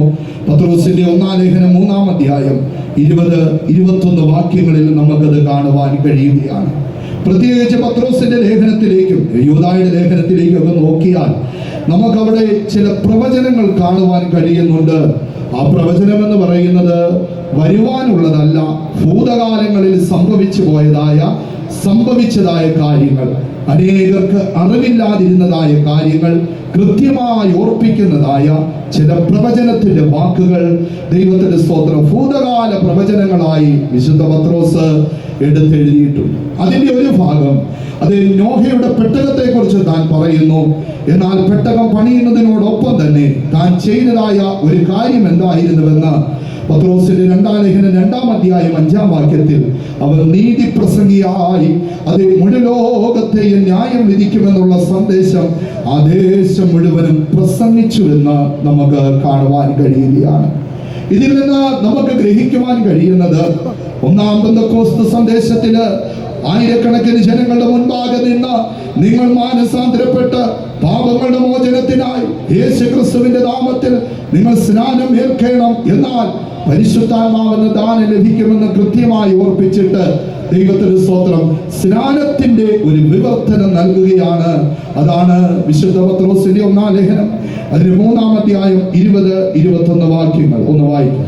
ആ പെട്ടകത്തിൽ അല്പജനം എന്ന് വെച്ചാൽ 8 പേർ വെള്ളത്തിൽ കൂടി രക്ഷ പ്രാപിച്ചു. അത് സ്നാനത്തിന് ഒരു മുൻകുറി. അപ്പോൾ പല മുൻകുറികളും നമുക്ക് കാണുവാൻ കഴിയുന്നുണ്ട്. അത് സ്നാനത്തിന് ഒരു മുൻകുറി എന്ന് പറയുകയാണ്. ദൈവത്തിന്റെ സ്തോത്രം. നമുക്കറിയാം, അന്ന് നോഹ പെട്ടകം പണിതു. ദൈവത്തിന് സ്തോത്രം. അവൻ നീതിപ്രസംഗിയായിരുന്നുവെന്ന് പത്രോസ് എഴുതിയിട്ടുണ്ട്. നീതിപ്രസംഗിയായവൻ ആ ദേശം മുഴുവനും നടന്ന് പ്രസംഗിച്ചു. താൻ പ്രസംഗിച്ചതായ കാര്യം ഇതായിരിക്കണം: ഒരു പ്രളയം വരുവാൻ പോകുന്നു, ഒരു ന്യായവിധി വരുവാൻ പോകുന്നു, ആയതിനാൽ രക്ഷപ്പെട്ടുകൊള്ളുവീൻ. രക്ഷാമാർഗമായ ഈ പെട്ടകം നിങ്ങളുടെ മുൻപിൽ പണി കഴിപ്പിച്ചിരിക്കുന്നു. എത്ര പേർക്ക് വേണമെങ്കിലും വരാം, എല്ലാവരെയും ഞങ്ങൾ സ്വീകരിക്കാമെന്നുള്ള സന്ദേശമാണ് ആ സമയത്ത് നോഹയിലൂടെ ആ ദേശത്തിന് കൊടുത്തത്. ദൈവത്തിന് സ്തോത്രം. എന്നാൽ നോഹയുടെ ആ സന്ദേശത്തെ എല്ലാ വിധത്തിലും ആ ദേശം തിരസ്കരിച്ചു. ഒടുവിലായിട്ട് താനും തൻ്റെ കുടുംബവും മാത്രമായിരുന്നു പെട്ടകത്തിൽ പ്രവേശിച്ചത്. ഇന്ന് രാത്രികാലം പ്രിയ അതേ ദേശ നിവാസികളോട്, പുത്തൂർ ദേശത്തോട് ഞങ്ങൾ ഒരു കാര്യം പറഞ്ഞുകൊള്ളട്ടെ. ഇനിയും ഒരു ന്യായവിധിയുടെ ദിവസങ്ങൾ അടുത്ത് വന്നുകൊണ്ടിരിക്കുന്നു. അതിപ്പോഴേ ആരംഭിച്ചുകൊണ്ടിരിക്കുന്നു. സമ്പൽ സമൃദ്ധമായ പല രാഷ്ട്രങ്ങളും അതേ ദാരിദ്ര്യത്തിന്റെ ഏറ്റവും ആഴങ്ങളിലേക്ക് കൂപ്പുകുത്തി ദാരിദ്ര്യത്തിന്റെ അല്ലെങ്കിൽ പട്ടിണിയുടെ പട്ടിണി പാവങ്ങളുടെ എണ്ണം വർദ്ധിക്കുന്നതായ കണക്കുകൾ നാം ഓരോ ദിവസവും കണ്ടുകൊണ്ടേ ഇരിക്കുകയാണല്ലോ. അതേ ഒരിക്കൽ സുരക്ഷിതമെന്ന് പറഞ്ഞതായ പല രാജ്യങ്ങളും ഇപ്പോൾ തികച്ചും പാർക്കുവാൻ യോഗ്യമല്ലാത്ത സ്ഥലങ്ങളായി മാറ്റപ്പെട്ടുകൊണ്ടിരിക്കുന്നു. ദൈവത്തിന്റെ സ്തോത്രം. പ്രളയങ്ങളും യുദ്ധങ്ങളും യുദ്ധഭീഷണികളും ദാരിദ്ര്യവും പട്ടിണിയും നമുക്കൊരു മുൻകൂറായിട്ട് ഇത് വെളിപ്പെടുത്തി തന്നുകൊണ്ടേയിരിക്കുകയാണ്. ഇതിന്റെ പിന്നിലുള്ളതായ അനുഭവം എന്താണ്? ദൈവത്തിന്റെ സ്തോത്രം. അത് ഇവിടം ഇനി വാസ യോഗ്യമല്ല. ദൈവത്തിന്റെ സ്തോത്രം. ഇവിടെ ഇനി വാസ യോഗ്യമല്ല എന്ന് അതേ ലോകം വിളിച്ചു പറഞ്ഞുകൊണ്ടേയിരിക്കുകയാണ്. അതുകൊണ്ട് ഇവിടം വിട്ടു പോകുവാനുള്ള മാർഗം ഇതാ രക്ഷയുടെ മാർഗമായി, അതേ ആ ന്യായവിധിക്ക് മുൻപായി നാം രക്ഷപ്പെടേണ്ടതിന് ദൈവം വെച്ചിരിക്കുന്നതായ ഒരു മാർഗമായി ഇതാ ദൈവസഭയോടുള്ള ബന്ധത്തിൽ ഇതാ സ്നാനം എന്നുള്ളതായ മഹത്വമേറിയതായ അനുഭവം നിങ്ങളുടെ മുൻപാകെ തുറന്നു കാണിച്ചിരിക്കുന്നു. ഇപ്പോൾ നിങ്ങൾക്ക് സ്നാനപ്പെട്ട് അതിനുള്ളിൽ പ്രവേശിക്കുവാൻ കഴിയും. നമ്മൾ ചിന്തിക്കാത്ത സമയത്ത് തന്നെ ആ ന്യായവിധിയുടെ നാളുകൾ അടുത്തു വരുമെന്നുള്ളത് നമ്മൾ മറന്നു പോകരുതേ. ദൈവത്തിന്റെ സ്തോത്രം. പുത്തൂർ ദേശമേ, അതെ നിങ്ങൾക്കുള്ളതായ വലിയൊരു അവസരമായി എല്ലാവിധത്തിലും ദൈവം ഇതിനെ അനുകൂലമാക്കി. ഈ രക്ഷയുടെ സന്ദേശം നിങ്ങളുടെ കാതുകളിൽ കേൾക്കുമ്പോൾ ഇതിനെ തിരസ്കരിക്കരുതേ. അന്ന് നോഹയുടെ പ്രസംഗത്തെ തിരസ്കരിച്ച എല്ലാവർക്കും കഠിനനാശം അനുഭവിച്ചുവെന്ന് തിരുവചനത്തിൽ കൃത്യമായി കാണുന്നു. അതേ കാര്യം പിന്നത്തേതിലും ദൈവവചനം ഉറപ്പിച്ചു പറയുകയാണ്. ഇനിയും അതങ്ങനെ തന്നെ സംഭവിക്കും. മീഖാ പ്രവചനം 2-ാം അധ്യായം 10-ാം വാക്യത്തിലേക്ക് വരുമ്പോൾ ആ കാര്യം കൃത്യമായി എടുത്തെഴുതിയിരിക്കുന്നു. ഒന്ന് വായിക്കാം. പുറപ്പെട്ടു പോകുവിൻ, നാശത്തിന് കഠിനനാശത്തിന് കാരണമായിരിക്കുന്ന മാലിന്യം നിമിത്തം ഇത് നിങ്ങൾക്ക് വിശ്രാമ സ്ഥലമല്ല. കഴിഞ്ഞ ദിവസത്തെ മനോരമ പത്രത്തിൽ ഒരു വാർത്ത കാണുവാനിടയായി. ദൈവത്തിന്റെ സ്തോത്രം. അതെ, ഈ ഭൂമിയിൽ ഈ കാലത്തെ വളർച്ച AI വരെ ഇപ്പോൾ വളർന്നു നിൽക്കുകയാണ്. എന്നാൽ ഏതോ ഒരു സ്ഥലത്ത് തല പുകഞ്ഞുകൊണ്ടിരിക്കുന്നതായ ഒരു ഡേറ്റ ബാങ്ക് ഉണ്ടെന്നാണ് മാധ്യമത്തിൽ കാണുവാനിടയായി തീർന്നത്. അപ്പോൾ അതിനെ തണുപ്പിക്കേണ്ടതിനുള്ളതായ ആവശ്യമായ ജലസംവിധാനങ്ങൾ ഇന്ന് ഭൂമിയിൽ ഇല്ലാതെ വരുന്നതിനാലും മാത്രമല്ല, അതേ അല്ലെങ്കിൽ പാർപ്പിനേറ്റ സ്ഥലങ്ങളിലുള്ളവർ അതിനെ ശക്തമായി എതിർക്കുന്നതിനാലും അവർ മറ്റൊരു ഭാഗത്ത് എന്ന് വെച്ചാൽ അതേ ആകാശമണ്ഡലങ്ങളിൽ എവിടെയെങ്കിലും ഇതിനുള്ളതായ സംവിധാനങ്ങൾ ഒരുക്കുവാൻ അവർ ശ്രമിക്കുന്നുവെന്ന് മാധ്യമത്തിലൂടെ ഇക്കഴിഞ്ഞ ബുധനാഴ്ചയാണോ വ്യാഴാഴ്ചയാണോ പത്രത്തിൽ കാണുവാനിടയായിത്തീർന്നു. ഞാൻ ഇതിൽ നിന്ന് പറഞ്ഞു കൊള്ളട്ടെ. ദൈവത്തിന്റെ സ്തോത്രം. ആ പത്ര മാധ്യമത്തിൽ തന്നെ എഴുതിയിട്ടുണ്ടായിരുന്നു, ഇവയുടെ ഈ ഡേറ്റ തുടങ്ങിയതായ കാര്യങ്ങൾ പ്രവർത്തിപ്പിക്കുന്നതായ ആ സംവിധാനങ്ങളിലെ മാലിന്യങ്ങൾ കൊണ്ട് നിക്ഷേപിക്കുവാൻ അതേ ഭൂമിയിൽ ഇനി സ്ഥലമില്ലാതെ വരുന്നുവെന്നാണ് അവർ കാണുവാൻ അല്ലെങ്കിൽ പറയുവാനിടയായത്. കത്തിച്ചു കളയുവാൻ കഴിയത്തില്ല. ദൈവത്തിന് സ്തോത്രം. ഇത് കുഴിച്ചു മൂടുവാൻ കഴിയത്തില്ല. എല്ലാ വിധത്തിലും കഠിന മാലിന്യങ്ങളായി ഇത് മാറ്റപ്പെടുന്നു. തിരുവചനത്തിൽ മീഖാ പ്രവാചകന്റെ കാലഘട്ടത്തിൽ ഏതാണ്ട് 2500ഓളം വർഷങ്ങൾക്ക് മുമ്പേ എഴുതി വെച്ചു, കഠിനനാശത്തിന് കാരണമായ മാലിന്യം കൊണ്ട് ഈ ലോകം നിറയപ്പെടും. എന്നാൽ എന്റെ ധ്യാന ഭാഗത്തിലേക്ക് വീണ്ടും നിങ്ങളെ കൊണ്ടുവരട്ടെ. ഇങ്ങനെ ഒരു കഠിനനാശം ലോകത്തിന് നേരിടുവാൻ പോകുന്നതിന് മുൻപ് രക്ഷയുടെ വാതിലായി വരുവാനുള്ള ലോകത്തിലേക്ക്, സ്വർഗത്തിലേക്കുള്ള പ്രവേശനമായി ഇതാ ദൈവം സ്നാനം എന്നുള്ളതായ പെട്ടകം നിങ്ങളുടെ മുൻപാകെ തുറന്നിരിക്കുന്നു. ഇനി മടിച്ചു നിൽക്കണ്ട, പാരമ്പര്യത്തിന്റെ കട്ടിൽ പിടിച്ചു നിൽക്കണ്ട. നിങ്ങൾ എത്രയും പെട്ടെന്ന് വന്ന് ദൈവത്തോട് തീരുമാനമെടുത്ത് സ്നാനപ്പെട്ട് സഭയോട് ഐക്യപ്പെടുക. ദൈവത്തിന്റെ സ്തോത്രം. ഈ വചനത്തിൽ കൃത്യമായി പറയുന്നു. ദൈവത്തിന്റെ സ്തോത്രം. ആ പെട്ടകത്തിൽ അല്പജനം എന്ന് വെച്ചാൽ 8 പേർ വെള്ളത്തിൽ കൂടി രക്ഷ പ്രാപിച്ചു. അത് സ്നാനത്തിന് മുൻകുറിയാണ്. സ്നാനമോ ഇപ്പോൾ ജഡത്തിൽ അഴുക്ക് കളയുന്നതായിട്ടല്ല, നമ്മുടെ കർത്താവായ യേശു ക്രിസ്തുവിനോടുള്ളതായ നല്ല മനസാക്ഷിക്കായിട്ടുള്ള അപേക്ഷയായിട്ട് അത്രേ യേശു ക്രിസ്തുവിന്റെ പുനരുത്ഥാനത്തിൽ നമ്മെയും രക്ഷിക്കുന്നതെന്നാണ്. അപ്പോൾ യേശു ക്രിസ്തുവിന്റെ പുനരുത്ഥാനത്തിന് സദൃശ്യമാണ് ഈ സ്നാനമെന്ന റോമർക്ക് എഴുതിയ ലേഖനം 6-ാം അധ്യായത്തിലേക്ക് വരുമ്പോൾ കാണുവാൻ കഴിയുന്നു. ദൈവത്തിന്റെ സ്തോത്രം. പ്രിയ ദൈവമക്കളെ, ആയതിനാൽ യേശുവിനോടുകൂടെ അടക്കം ചെയ്യപ്പെട്ട്, മരിച്ചടക്കം ചെയ്യപ്പെട്ട് ഉയർത്തെഴുന്നേൽക്കുന്നതായ ഈ സ്നാനം എന്ന സത്യത്തിന് ഈ ദേശം പൂർണ്ണമായി വിധേയപ്പെടണമേ. ഞങ്ങളെ കേൾക്കുന്ന പ്രിയപ്പെട്ടവരെ, നിങ്ങൾ മുന്നോട്ട് വരണമേ എന്ന് ദൈവനാമത്തിൽ അപേക്ഷിക്കുകയാണ്. ദൈവത്തിന്റെ സ്തോത്രം. വീണ്ടും നാം നോക്കുമ്പോൾ മാനസാന്തരപ്പെട്ടവർ സ്നാനപ്പെടണം. സ്നാനപ്പെട്ട് കഴിഞ്ഞാൽ അവർക്ക് അഭിഷേകം എന്നുള്ളതായ ദിവ്യമായ അനുഭവങ്ങൾ ലഭിക്കുന്നതിനെ കുറിച്ച് നമുക്ക് കാണുവാൻ കഴിയുകയാണ്. അല്ലെങ്കിൽ പരിശുദ്ധാത്മാവെന്ന ദാനം ലഭിക്കും. ദൈവത്തിന്റെ സ്തോത്രം. ഈ ദാനത്തെ കുറിച്ച് അപ്പോസ്തല പ്രവൃത്തികൾ 2-ാം അധ്യായം 38-ാം വാക്യത്തിൽ 1-ാം പെന്തക്കോസ്ത് സന്ദേശത്തിൽ തന്നെ വിശുദ്ധ പത്രോസ് രേഖപ്പെടുത്തി. അതിലൂടെ നമുക്ക് ലഭ്യമാകുന്ന എന്ന് വെച്ചാൽ പരിശുദ്ധാത്മാവ എന്ന ദാനത്തിലൂടെ നമുക്ക് ലഭ്യമാകുന്ന അനുഗ്രഹങ്ങൾ മാത്രം 1-2 വാക്കുകൾ വേഗത്തിൽ പറഞ്ഞുകൊള്ളട്ടെ. ആ അനുഗ്രഹങ്ങൾ എന്ന് പറഞ്ഞാൽ ഒന്ന് വരങ്ങൾ നൽകുന്നു. ദൈവത്തിന്റെ സ്തോത്രം. കൊരിന്ത്യർക്ക് എഴുതിയ 1-ാം ലേഖനം 12-ാം അധ്യായം 1 മുതൽ 11 വരെയുള്ള വാക്യങ്ങളിൽ അത് കൃത്യമായി കൊടുത്തിട്ടുണ്ട്. ദൈവത്തിന്റെ സ്തോത്രം. ഈ പരിശുദ്ധാത്മാവ് കൂട്ടായ്മ നൽകുന്നുവെന്ന് ഫിലിപ്പിയർക്ക് എഴുതിയ ലേഖനം 2-ാം അധ്യായത്തിലേക്ക് വരുമ്പോൾ കാണുവാൻ കഴിയുന്നു. മാത്രമല്ല, നമ്മുടെ സ്വഭാവത്തിന് രൂപാന്തരം സംഭവിച്ച് സൽ സ്വഭാവമുള്ളവരായി തീരുന്നു. അല്ലെങ്കിൽ ആത്മാവിന്റെ ഫലങ്ങൾ നമ്മുടെ ജീവിതത്തിൽ ഉണ്ടാകുന്നു.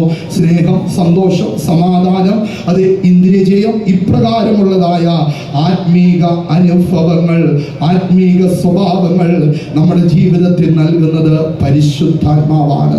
ദൈവത്തിന്റെ സ്തോത്രം. വീണ്ടും നാം നോക്കുമ്പോൾ വീണ്ടും വേണം പ്രാർത്ഥിക്കേണ്ടത് എങ്ങനെയെന്ന് നമുക്ക് ആർക്കും അറിയാതിരിക്കുമ്പോൾ ആത്മാവ് വിശുദ്ധർക്ക് വേണ്ടി ദൈവഹിത പ്രകാരം ദൈവത്തോട് വശവാദം കഴിക്കുന്നു. ദൈവത്തിന്റെ സ്തോത്രം. റോമർ 8-ാം അധ്യായത്തിലേക്ക് വരുമ്പോൾ ഈ കാര്യവും കാണുവാൻ കഴിയുന്നു. അതുകൊണ്ട് അഭിഷേകം പ്രാപിക്കാത്തവർ, പരിശുദ്ധാത്മാവിനെ പ്രാപിക്കാത്തവർ എത്രയും പെട്ടെന്ന് പരിശുദ്ധാത്മാവിനെ പ്രാപിക്കുക. ദൈവത്തിന്റെ സ്തോത്രം. ഈ അനുഭവം എന്ന് പറയുന്നത് ദൈവത്തിന്റെ സ്തോത്രം നമ്മളെ പ്രാർത്ഥിപ്പാൻ സഹായിക്കുന്നു, കൂട്ടായ്മ നൽകുന്നു, നല്ല വരങ്ങളെ തരുന്നു, സൽസ്വഭാവങ്ങൾ തരുന്നു, സത്യം ഉപദേശിച്ച് നമ്മെ നടത്തുന്നു. ഇന്ന് രാത്രി കാലം ഈ ദിവ്യമായ അനുഭവത്തിലേക്ക് ഞങ്ങൾ നിങ്ങളെ ആഹ്വാനം ചെയ്യുകയാണ്. ഞങ്ങളിപ്പോൾ ഈ 3 കാര്യങ്ങൾ പറഞ്ഞു. മാനസാന്തരം, സ്നാനം, അഭിഷേകം. ഈ 3 കാര്യത്തിന്റെ അത് വളരെ ആഴമേറിയ മറ്റൊരു കാര്യം കൂടെ ഞങ്ങൾ ഓർപ്പിച്ചു കൊള്ളട്ടെ. യോഹന്നാന്റെ സുവിശേഷം 3-ാം അധ്യായത്തിലേക്ക് വരുമ്പോൾ ഇതിന് മറ്റ് പേരിൽ ചില കാര്യങ്ങൾ ഓർപ്പിക്കുകയാണ്. അതിൽ ഒന്നാമത് മാനസാന്തരം എന്നുള്ളത് പുതുതായി ജനിക്കുന്ന അനുഭവമായി നമുക്ക് കാണുവാൻ കഴിയുന്നു. പുതുതായി ജനിച്ചില്ല എങ്കിൽ ആരും ദൈവരാജ്യം കാണുകയില്ല എന്ന് പറയുകയാണ്. അതിന്റെ 3-ാം അധ്യായം 5-ാം വാക്യത്തിലേക്ക് വരുമ്പോൾ അവിടെ ഈ പ്രകാരം പറഞ്ഞിരിക്കുന്നു, വെള്ളത്താലും ആത്മാവിനാലും ജനിച്ചില്ല എങ്കിൽ ദൈവരാജ്യത്തിൽ കടക്കുവാനും കഴിയത്തില്ല. സാധിക്കുകയില്ല. ഇന്ന് രാത്രി കാലം ഞങ്ങളെ കേൾക്കുന്ന പ്രിയ ശ്രോതാക്കളെ, നിങ്ങൾ ആരെങ്കിലും മാനസാന്തരത്തിന്റെ അല്ലെങ്കിൽ പുതുതായി ജനിക്കുന്ന അനുഭവത്തിലേക്ക് വന്നിട്ടില്ലെങ്കിൽ ഇന്ന് രാത്രി കാലം സ്നേഹത്തോടെ നിങ്ങളെ വിളിക്കുന്നു. യേശു സ്നേഹത്തോടെ വിളിക്കുന്നു. മാനസാന്തരപ്പെടുവീൻ, നിങ്ങൾക്ക് ദൈവരാജ്യം കാണാം. ദൈവത്തിന്റെ സ്തോത്രം. വീണ്ടും അതിന്റെ അടുത്തപടിയായിട്ട് നമുക്ക് കാണുവാൻ കഴിയുന്നത് വെള്ളത്താൽ ജനിക്കുക, ജലസ്നാനത്തിലൂടെ ആ സത്യം സ്വീകരിക്കുക. എന്നാൽ പരിശുദ്ധാത്മാവെന്ന ദാനം ലഭിക്കും. അപ്പോൾ വെള്ളത്താലും ആത്മാവിനാലും നീ ജനിച്ചാൽ നിനക്ക് ദൈവരാജ്യം ഉറപ്പായും ലഭിക്കും. അതിന് സാക്ഷികളായി തീരേണ്ടതിനാണ് ഞങ്ങൾ ഈ പുത്തൂർ പട്ടണത്തിൽ വന്നിരിക്കുന്നത്. ഞാൻ ദൈവരാജ്യത്തിന്റെ അവകാശിയായി തീരുവാൻ, അതെ, ഞാൻ പുതുതായി ജനിച്ചു, ഞാൻ വെള്ളത്താലും ആത്മാവിനാലും ജനിച്ചുവെന്ന് സധൈര്യം പറയുന്നവരുടെ രണ്ട് കരങ്ങളും ഒന്ന് ഉയരട്ടെ. കഥ ശബ്ദഘോഷത്തോടുകൂടെ ഈ പട്ടണം മുഴുവൻ ശക്തിയോടെ ദൈവത്തിന് മഹത്വം കൊടുത്ത് ആ ക്രിസ്തുവിന് സാക്ഷിയായി, ദൈവരാജ്യത്തിന് സാക്ഷിയായി 3 പ്രാവശ്യം ശക്തിയോടെ ഹല്ലേലൂയ മുഴക്കാം.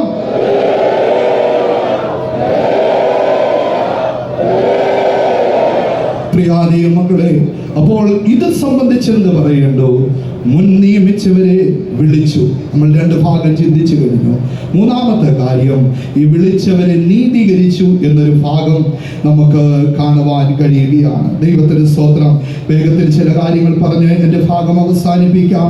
അതിൽ ഒന്നാമതായിട്ട് ചിന്തിക്കുമ്പോൾ നീതീകരണം എന്ന് പറഞ്ഞാൽ ഏതൊക്കെയാണ്? അതിൽ ഒന്നാമത്തെ കാര്യം, ലംഘനങ്ങളെ മോചിക്കുന്ന നീതീകരണ വിധി എന്ന റോമർക്ക് എഴുതിയ ലേഖനം 5-ാം അധ്യായം 16-ാം വാക്യത്തിലേക്ക് വരുമ്പോൾ കാണുവാൻ കഴിയുന്നു. വായിക്കേണ്ടതില്ല. അതേ, അവിടെ കാണുവാൻ കഴിയുന്നത് ലംഘനങ്ങളെ മോചിക്കുന്ന നീതീകരണ വിധി. ദൈവത്തിന്റെ സ്തോത്രം. രണ്ടാമതായിട്ട് നമുക്ക് കാണുവാൻ കഴിയുന്നത് റോമർ 5-ാം അധ്യായം 18-ാം വാക്യത്തിലേക്ക് വരുമ്പോൾ ജീവകാരണമായ നീതീകരണം എന്ന് പറയുകയാണ്. അപ്പോൾ ഒന്ന്, ലംഘനങ്ങൾ വിധിക്കുക. 2, നമ്മൾ ജീവിച്ചിരിക്കുന്നതിന് കാരണമായത്. ഈ 2 കാര്യങ്ങൾ നീതീകരണം എന്നുള്ളത് കൊണ്ട് അർത്ഥമാക്കുകയാണ്. നീതീകരണം എന്നുള്ള വാക്ക് നമുക്കറിയാം, അതൊരു കോടതി വാക്കാണ്. ദൈവത്തിന്റെ സ്തോത്രം. കോർട്ട് വേർഡാണ് അതേ നീതീകരണം എന്ന് പറഞ്ഞ. എന്ന് വെച്ചാൽ ഒരുവൻ ലംഘനം ചെയ്തു, കുറ്റം ചെയ്തു, കോടതിയുടെ മുൻപാകെ ചെന്ന് കഴിയുമ്പോൾ വേണ്ടത്ര തെളിവില്ല എന്ന് പറഞ്ഞോ മറ്റേതെങ്കിലും കാരണങ്ങൾ പറഞ്ഞിട്ട് അതേ അവർ പറയുകയാണ് ഇവൻ ഇനി കുറ്റക്കാരനല്ല. ദൈവത്തിന്റെ സ്തോത്രം. സമൂഹത്തിന്റെ മുൻപാകെയും കോടതിയുടെ മുൻപാകെയും ഇവൻ ഇനി കുറ്റക്കാരനല്ല എന്ന് പ്രഖ്യാപിക്കുന്ന പ്രഖ്യാപനത്തെയാണ് നീതീകരണം എന്നർത്ഥമാക്കുന്നത്. പ്രിയ ദൈവമക്കളെ, ഇന്ന് രാത്രി കാലം ഞാൻ നിങ്ങളും വിളിക്കപ്പെട്ടതിനാൽ എന്നെയും നിങ്ങളെയും നമ്മുടെ കർത്താവ് നീതീകരിച്ചു. അതുകൊണ്ടാണ് വിശുദ്ധ പൗലോസ് റോമസഭയ്ക്ക് ലേഖനം എഴുതിയപ്പോൾ എൻ്റെ ചിന്ത ശരിയാണെങ്കിൽ ഒരുപക്ഷെ ചില ചോദ്യങ്ങൾ റോമാസഭ നേരിട്ടുകൊണ്ടേയിരുന്നു. ആ സമയത്ത് വിശുദ്ധ പൗലോസ് കൃത്യമായി പറയുകയാണ്. 8-33 വാക്യത്തിലേക്ക് വരുമ്പോൾ നീതീകരിക്കുന്നവൻ ദൈവം, കുറ്റം വിധിക്കുന്നവനാ. നീതീകരിക്കുന്നവൻ ദൈവം, കുറ്റം വിധിക്കുന്നവൻ ആരെന്ന് ചോദിച്ച് ദൈവം നമുക്ക് അനുകൂലം എന്നുള്ളതായ കാര്യം അവരെ ധൈര്യപ്പെടുത്തി പ്രഖ്യാപിക്കുന്നതായി കാണുവാൻ കഴിയുന്നു. ഇന്ന് രാത്രി കാലം പ്രിയ ദൈവമക്കളെ, ദൈവം തന്നെ നമുക്ക് വേണ്ടി ചെയ്യുന്നതായ കാര്യം, നമ്മൾ കുറ്റക്കാരല്ല. ദൈവത്തിന്റെ സ്തോത്രം. സാധാരണ നമുക്ക് നേരെ കുറ്റം ആരോപിക്കും. ദൈവം പറയും ഇവൻ കുറ്റക്കാരനല്ല. മനുഷ്യനും കുറ്റം ആരോപിച്ചെന്നിരിക്കും. ദൈവം പറയും ഇവൻ കുറ്റക്കാരനല്ല. പ്രിയ ദൈവമക്കളെ, എല്ലാവിധത്തിലും നമുക്ക് ലഭ്യമാകുന്ന ഒരു നീതീകരണം, അത് ജീവകാരണമായ നീതീകരണമാണ്. ലംഘനങ്ങളെ മോചിക്കുന്ന നീതീകരണമാണ്. ഇത് നമുക്ക് ലഭിക്കുവാനുള്ള കാരണം റോമർ 4:24 വരുമ്പോൾ നമ്മുടെ നീതീകരണത്തിനായി യേശുവിനെ ഉയർപ്പിച്ചു. ദൈവത്തിന്റെ സ്തോത്രം. ഇന്ന് രാത്രി കാലം ദൈവത്തിന്റെ സന്നിധിയിൽ തുടരുന്നതായ പ്രിയ ദൈവമക്കളെ, നമ്മുടെ നീതീകരണത്തിനായിട്ട് യേശുവിനെ ഉയർപ്പിച്ചുവെന്ന് ഇവിടെ കൃത്യമായി ഓർപ്പിക്കുകയാണ്. ദൈവത്തിന്റെ സ്തോത്രം. തുടർന്ന് നമുക്കുള്ളതായ നീതീകരണം ഏതെന്നാൽ ലഭ്യമാകുന്നുവെന്ന് ഗ്രഹിക്കുവാൻ കഴിയുന്നു. 1 കൊരിന്ത്യർക്ക് എഴുതിയ 1-ാം ലേഖനം 6-ാം അധ്യായം 11-ാം വാക്യം ഒന്ന് വായിക്കാം. 1-ാം ലേഖനം 6-ാം അധ്യായം 11-ാം വാക്യം. നിങ്ങളും ചിലർ ഈ വകക്കാരായിരുന്നു എങ്കിലും നിങ്ങൾ കർത്താവായ യേശുക്രിസ്തുവിന്റെ നാമത്തിലും നമ്മുടെ ദൈവത്തിന്റെ ആത്മാവിനാലും നിങ്ങളെ തന്നെ കഴുകി ശുദ്ധീകരണവും നീതീകരണവും പ്രാപിച്ചിരിക്കുന്നു. തൊട്ടുമുകളിൽ ഒരു ലിസ്റ്റ് തന്നെ കൊടുത്തിട്ടാണ് നിങ്ങളിൽ പലരും, നിങ്ങൾ എടുത്ത് വായിച്ചു കൊള്ളുക, നാം ഒരു കാലഘട്ടത്തിൽ ആ ലിസ്റ്റിൽ പെട്ടവരായിരുന്നു. ദൈവത്തിന് സ്തോത്രം. എന്നാൽ ഇവിടെ പറഞ്ഞിരിക്കുന്നത് യേശുവിന്റെ നാമത്തിലും തന്റെ ആത്മാവിനാലും നീതീകരണം പ്രാപിക്കും. ദൈവത്തിന്റെ സ്തോത്രം. അത് നമ്മുടെ ഇടയിൽ ഒരു പാട്ട് പാടാറുണ്ട്, പാടാൻ സമയമില്ല. അത് ഇങ്ങനെ ഞാനത് പറഞ്ഞു വിടാം. പരിശുദ്ധാത്മാവിനാൽ നിറഞ്ഞിടുന്തോറും പരിശുദ്ധം ദിനം ദിനം വർദ്ധിച്ചിടുന്നേ എന്ന് അത് നമുക്ക് പാടിത്തന്ന പാട്ടിന്റെ വരികൾ ഓർമ്മയിലുണ്ടല്ലോ. പ്രിയ ദൈവമക്കളെ, ദൈവത്തിന്റെ ആത്മാവിനാൽ നമ്മൾ നീതീകരണം വർദ്ധിച്ചുകൊണ്ടേയിരിക്കും. ദൈവത്തിന്റെ സ്തോത്രം. തന്റെ നാമത്താൽ നമുക്ക് ആ നീതീകരണം ലഭിക്കുകയാണ്. വീണ്ടും നാം ചിന്തിക്കുമ്പോൾ റോമർക്ക് എഴുതിയ ലേഖനം 3-ാം അധ്യായം അതിന്റെ 24-ാം വാക്യത്തിലേക്ക് വരുമ്പോൾ കൃപയാൽ സൗജന്യമായി നാം നീതീകരിക്കപ്പെടുകയാണ്. ദൈവത്തിന്റെ കൃപയാലാണ് നാം നീതീകരിക്കപ്പെടുന്നത്. ഇന്ന് രാത്രികാലം ഞങ്ങളുടെ ശബ്ദം കേൾക്കുന്ന പ്രിയ ശ്രോതാക്കളെ, നമ്മെ വിളിച്ചവൻ നമ്മളെ നീതീകരിക്കുകയാണ്. നമ്മെ നീതീകരിച്ചതിനെ ചോദ്യം ചെയ്യുവാൻ സാത്താൻ എഴുന്നേറ്റാലോ, മനുഷ്യർ എഴുന്നേറ്റാലോ, ആരെഴുന്നേറ്റാലോ ദൈവം നമുക്ക് അനുകൂലമെങ്കിൽ പ്രതികൂലം ആരെന്ന ധൈര്യത്തോടെ നമുക്ക് ചോദിക്കുന്നവരായി തീരാം. കാരണം ദൈവം നമ്മെ നീതീകരിച്ചു. ദൈവത്തിന്റെ സ്തോത്രം. മാത്രമല്ല, നീതീകരണത്തിന്റെ മറ്റൊരു ഭാഗം റോമർക്ക് എഴുതിയ ലേഖനം 5-ാം അധ്യായം 1 മുതലുള്ള വാക്യങ്ങളിൽ കാണുവാൻ കഴിയുന്നു. വിശ്വാസത്താലുള്ള നീതീകരണം. ദൈവത്തിന് സ്തോത്രം. നിങ്ങൾ എല്ലാവരും ആ ബൈബിൾ ഒന്ന് തുറന്നു നോക്കിയാൽ, പലരും അടച്ചു വെച്ച് കഴിഞ്ഞു, സമയമൊക്കെ കടന്നു പോയെന്നാണ്. ഇല്ല, സമയം തീർന്നിട്ടില്ല. ഒരല്പ സമയം കൂടി കൊണ്ട് ദയവായി ആ ബൈബിൾ ഒന്ന് തുറന്നു നോക്കിയാട്ടെ. റോമർക്ക് എഴുതിയ ലേഖനം 5-ാം അധ്യായം 1 മുതൽ 11 വരെയുള്ള വാക്യങ്ങളിൽ ഒറ്റ ഖണ്ഡികയിലായിട്ട് വിശുദ്ധ പൗലോസ് അതേ നീതീകരണത്താൽ ലഭ്യമാകുന്ന 10ഓളം കാര്യങ്ങൾ അക്കമിട്ട് പറഞ്ഞിട്ടുണ്ട്. ദൈവത്തിന്റെ സ്തോത്രം. വേഗത്തിൽ പറഞ്ഞ് അവസാനിപ്പിക്കാം. ഒന്നാമതായി, നാം വിശ്വാസത്താൽ നീതീകരിക്കപ്പെടുമ്പോൾ നമുക്ക് സമാധാനം ഉണ്ടാകുന്നു. രണ്ടാമതായിട്ട് 2-ാം വാക്യത്തിലേക്ക് വരുമ്പോൾ, നീതീകരിക്കപ്പെടുമ്പോൾ നമുക്ക് പ്രത്യാശയും സന്തോഷവും ഉണ്ടാകുന്നു. ദൈവത്തിന്റെ സ്തോത്രം. അതേ 5-ാം അധ്യായം 2-ാം വാക്യത്തിലേക്ക് വരുമ്പോൾ, ഇതെല്ലാം റോമർക്ക് എഴുതിയ ലേഖനം 5-ാം അധ്യായം 1 മുതൽ 11 വരെയുള്ള വാക്യങ്ങളിലുള്ള കാര്യമാണ്. അതുകൊണ്ട് ആ വാക്യങ്ങൾ വേഗത്തിൽ ഞാൻ പറഞ്ഞ് അവസാനിപ്പിക്കാം. അത് ഇവിടെ പറഞ്ഞിരിക്കുന്നത് അതേ നീതീകരണത്താൽ കൃപയിലേക്ക് പ്രവേശനം. ദൈവത്തിന്റെ സ്തോത്രം. 4-ാം വാക്യത്തിലേക്ക് വരുമ്പോൾ, ഈ നീതീകരണത്താൽ നമുക്ക് കഷ്ടങ്ങളിൽ സന്തോഷമുണ്ടാകുകയാണ്. ദൈവത്തിന്റെ സ്തോത്രം. 5-ാമതായിട്ട് നോക്കുമ്പോൾ, നീതീകരണത്താൽ ദൈവത്തിന്റെ സ്നേഹം നമ്മുടെ ഹൃദയങ്ങളിൽ നിറയുകയാണ്. ദൈവത്തിന്റെ സ്തോത്രം. 6-ാമതായിട്ട് നോക്കുമ്പോൾ, 5-ാം അധ്യായം 5-ാം വാക്യത്തിൽ കൊടുത്തിട്ടുണ്ട്, ഭംഗമില്ലാത്ത പ്രത്യാശ നമുക്ക് തരികയാണ്. ദൈവത്തിന്റെ സ്തോത്രം. അടുത്തതായിട്ട് നാം ചിന്തിക്കുമ്പോൾ, അതിന്റെ 9-ാം വാക്യത്തിലേക്ക് വരുമ്പോൾ, കോപത്തിൽ നിന്നുള്ള വിടുതൽ നമുക്ക് തരികയാണ്. ദൈവത്തിന്റെ സ്തോത്രം. അതിന്റെ 10-ാം വാക്യത്തിലേക്ക് വരുമ്പോൾ, 8-ാമത്തെ കാര്യം നമുക്ക് കാണുവാൻ കഴിയുന്നു, നമുക്ക് അധിക രക്ഷ ലഭിക്കുകയാണ്. ദൈവത്തിന്റെ സ്തോത്രം. അതിന്റെ 9-ാമത്തെ കാര്യം അതിന്റെ 10-ാം വാക്യത്തിൽ തുടർന്ന് നമുക്ക് കാണുവാൻ കഴിയുന്നു, ദൈവത്തോട് നമ്മെ നിരപ്പിക്കുന്നു. ദൈവത്തിന്റെ സ്തോത്രം. അതിന്റെ 11-ാം വാക്യത്തിൽ 10-ാമത്തെ കാര്യം പറഞ്ഞിരിക്കുന്നു, അതേ ദൈവത്താലുള്ള പ്രശംസ ലഭിക്കുന്നു. ഒരിക്കൽ കൂടി പറഞ്ഞ് ഞാൻ വിടാം. 1 സമാധാനം ലഭിക്കുന്നു, 2 പ്രത്യാശയും സന്തോഷവും ലഭിക്കുന്നു, 3 കൃപയിലേക്ക് പ്രവേശനം ലഭിക്കുന്നു, 4 കഷ്ടങ്ങളിലുള്ള സന്തോഷം, 5-ാമത്തത് ഹൃദയത്തിൽ ദൈവസ്നേഹം നിറയുന്നു, 6-ാമത്തത് ഭംഗമില്ലാത്ത പ്രത്യാശ നൽകുന്നു, 7-ാമത്തത് കോപത്തിൽ നിന്നുള്ള വിടുതൽ, 8-ാമത്തത് അധികമായ രക്ഷ, 9-ാമത്തത് ദൈവത്തോടുള്ള നിരപ്പ്, 10-ാമത്തത് ദൈവത്താലുള്ള പ്രശംസ അല്ലെങ്കിൽ സന്തോഷം നമുക്ക് ലഭിക്കുകയാണ്. രാത്രികാലം നമുക്ക് ധൈര്യത്തോടെ പറയാം, വിശ്വാസത്താൽ നീതീകരിക്കപ്പെട്ട എനിക്ക് 10ഓളം ഗിഫ്റ്റുകളാണ് കിട്ടിയിരിക്കുന്നത്. ഈ 10ഓളം ഗിഫ്റ്റുകൾ വാങ്ങി ഇന്ന് ഭവനത്തിലേക്ക് മടങ്ങി പോകുവാൻ ആഗ്രഹിക്കുന്നവരുടെ കാര്യങ്ങൾ ഉയർത്തി ഒരു ഹല്ലേലൂയ മുഴങ്ങിയാട്ടെ. നിങ്ങളിത് നിങ്ങളുടെ ഹൃദയത്തിൽ വഹിച്ചു കൊണ്ട് പോവുക. നീതീകരണത്താൽ നമുക്ക് ഈ 10 ഗിഫ്റ്റുകൾ ലഭിക്കുവാനിടയായി തീർന്നു. ദൈവത്തിന്റെ സ്തോത്രം. അടുത്തതായിട്ട് നാം ചിന്തിച്ചു വരുന്നതായ ഈ ശ്രേഷ്ഠ ഉപദേശത്തിന്റെ 4-ാമത്തെ കണ്ണിയായി നമുക്ക് ചിന്തിക്കുവാൻ കഴിയുന്നത് തേജസ്കരണമാണ്. ദൈവത്തിന്റെ സ്തോത്രം. അതേ റോമർക്ക് എഴുതിയ ലേഖനം 8-ാം അധ്യായം 30-ാം വാക്യത്തിൽ, അതേ മുൻ നിയമിച്ചവരെ വിളിച്ചും വിളിച്ചവരെ നീതീകരിച്ചും നീതീകരിച്ചവരെ തേജസ്കരിച്ചും ഇരിക്കുന്നു. ദൈവത്തിന്റെ സ്തോത്രം. ഇത് സംബന്ധിച്ച് എന്ത് പറയേണ്ടു? ദൈവം നമുക്ക് അനുകൂലം. അപ്പോൾ തേജസ്കരിച്ചതിനെ സംബന്ധിച്ച് എന്ത് പറയേണ്ടു? ദൈവം നമുക്ക് അനുകൂലം. ഇവിടെ തേജസ്കരിച്ചുവെന്ന ദൈവത്തിന്റെ സ്തോത്രം അതേ കഴിഞ്ഞ കാലത്തെ കുറിച്ച് അല്ലെങ്കിൽ പാസ്റ്റ് ടെൻസിൽ എഴുതിയിരിക്കുകയാണ്. ദൈവത്തിന്റെ സ്തോത്രം. ഇതിന്റെ അർത്ഥം എന്താണ്? അതേ ഇനി തേജസ്കരിക്കപ്പെടേണ്ടവരാണ് നമ്മൾ ഓരോരുത്തരും.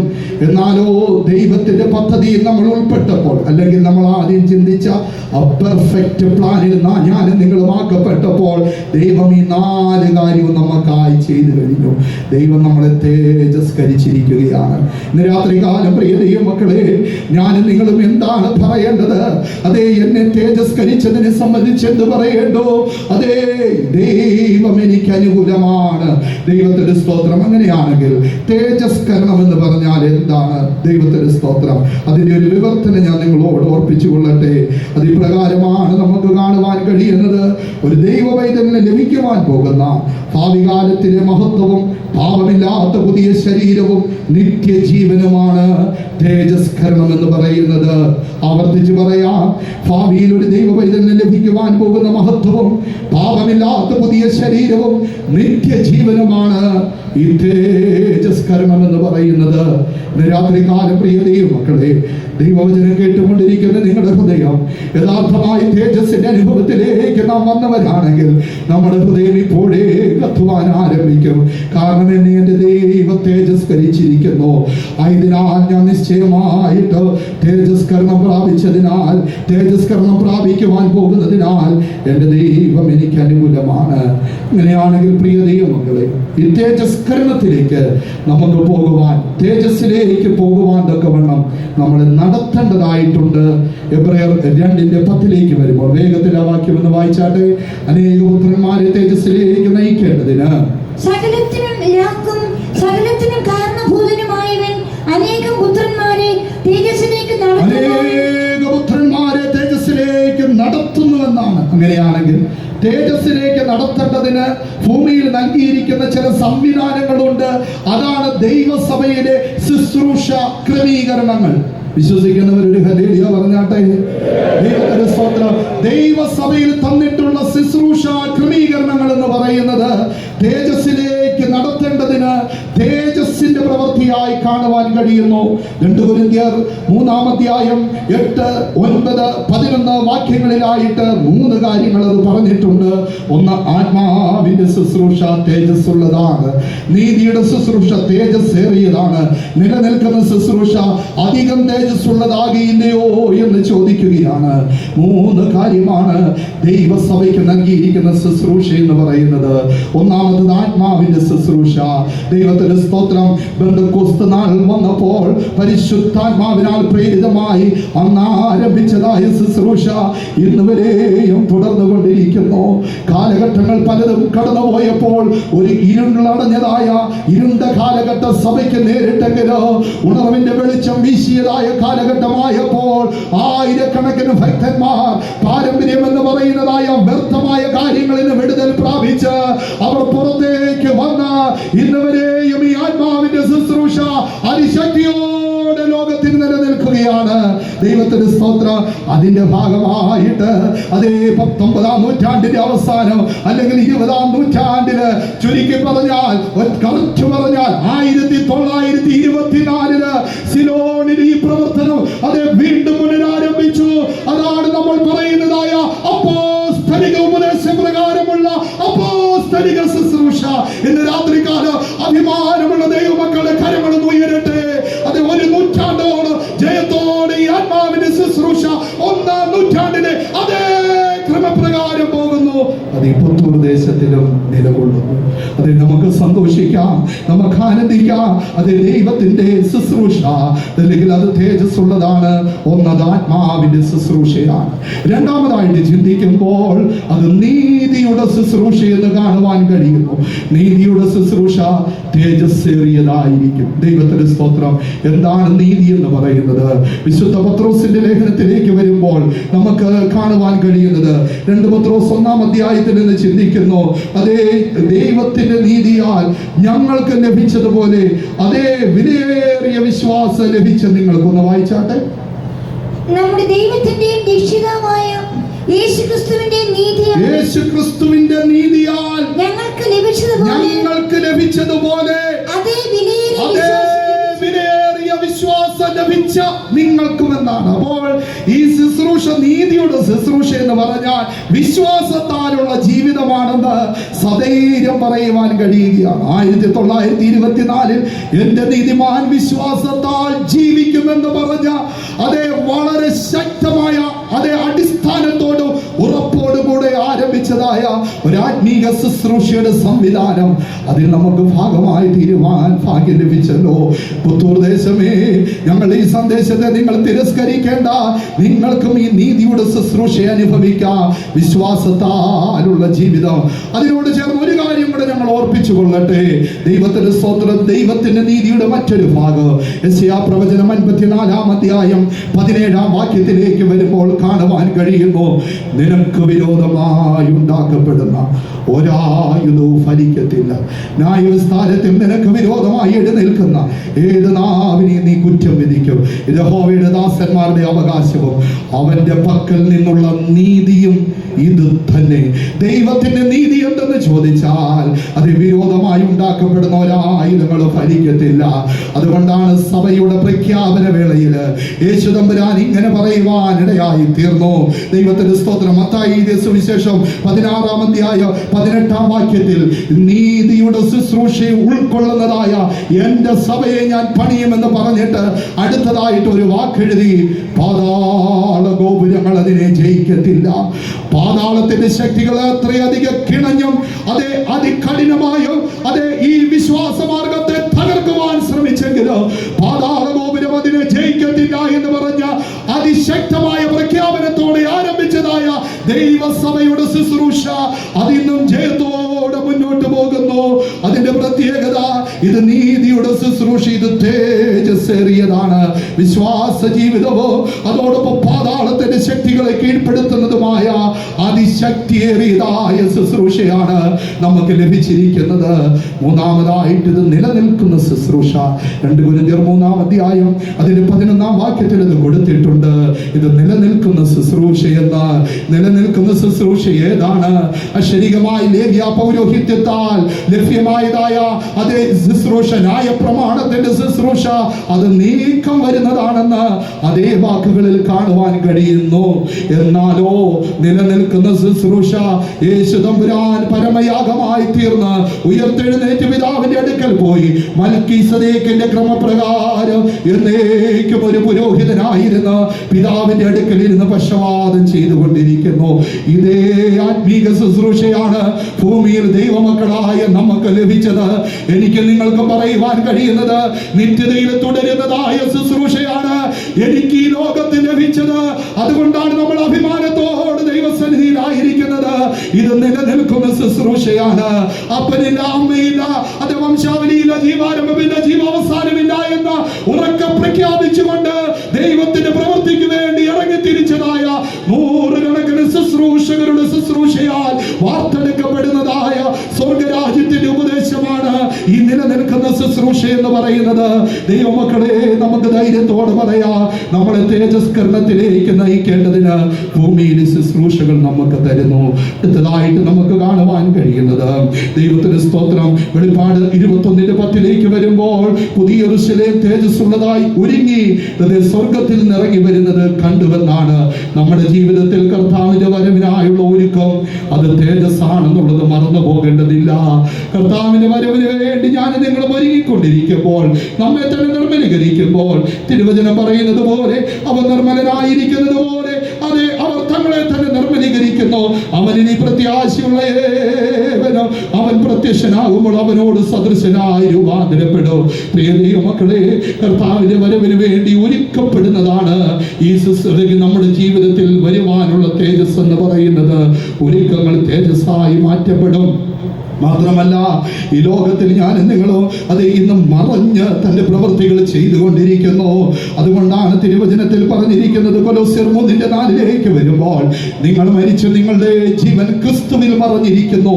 നമ്മുടെ ജീവനായി ക്രിസ്തു വെളിപ്പെടുമ്പോൾ അവനോടുകൂടി നാമം തേജസ്സിൽ വെളിപ്പെടും. ഞാൻ നിങ്ങളും മറഞ്ഞ് ജീവിക്കുന്നെങ്കിൽ അത് തേജസ്സായി മാറ്റപ്പെടുമെന്ന് തിരുവചനം നമ്മളെ ഓർപ്പിക്കുകയാണ്. ഇന്ന് രാത്രി കാലം എത്ര പേർ പ്രത്യാശയോടെ ദൈവസന്നിധിയിലായിരിക്കുന്നു. ഈ ആത്മീക ജീവിതം ചെയ്തിട്ട് ഞാൻ പല കഷ്ടങ്ങൾ സഹിക്കേണ്ടി വരുന്നു, നിന്ദകൾ സഹിക്കേണ്ടി വരുന്നുവെന്ന് പറഞ്ഞ് ഹൃദയത്തിൽ ഭാരപ്പെടുന്ന അനേക ദൈവമക്കളെ ആത്മാവിൽ അറിയുവാൻ കഴിയുന്നു. അവരോട് ദൈവത്തിന്റെ വചനത്തിൽ നിന്ന് ഞങ്ങൾ ഓർപ്പിച്ചു കൊള്ളട്ടെ. കൊരിന്ത്യർക്ക് എഴുതിയ 2:17 വരുമ്പോൾ നേരത്തേക്കുള്ള ഞങ്ങളുടെ ലഘുവായ കഷ്ടങ്ങൾ അത്യന്തമനവധിയായി തേജസ്സിന്റെ നിത്യകരം ലഭിപ്പാൻ അത് ഹേതുവാകുന്നു. മാത്രമല്ല റോമർക്ക് എഴുതിയ ലേഖനം 8:17-18 വാക്യങ്ങളിലേക്ക് വരുമ്പോൾ ആ വാക്യം മാത്രം ഒന്ന് വായിച്ചു കൊടുത്താട്ടെ. റോമർ 8:17-18 നാം മക്കളെങ്കിലോ അവകാശികളാകുന്നു, ദൈവത്തിന്റെ അവകാശികളും ക്രിസ്തുവിന്റെ കൂട്ടവകാശികളും തന്നെ. നാം അവരോടുകൂടെ തേജസ്കരിക്കപ്പെടേണ്ടതിന് അവനോടുകൂടെ കഷ്ടം അനുഭവിച്ചാൽ അത്രേ. കഷ്ടങ്ങൾ സഹിക്കുന്ന ദൈവമക്കൾ ഇതിന്റെ ഉള്ളിലുണ്ട്. ദയവായി എല്ലാവരുടെയും കണ്ണുകളും അടയട്ടെ, മുഴകാലുകൾ അടച്ചാട്ടെ, മുഴകാലുകൾ മടക്കിയാട്ടെ. കസേരയിൽ ഇരിക്കുന്നവർ പുറകോട്ട് പോകാതെ ഒന്ന് മുന്നോട്ട് നാഞ്ഞാട്ടെ, കരങ്ങളൊക്കെ ഒന്ന് ഉയരട്ടെ. ദൈവസന്നിധി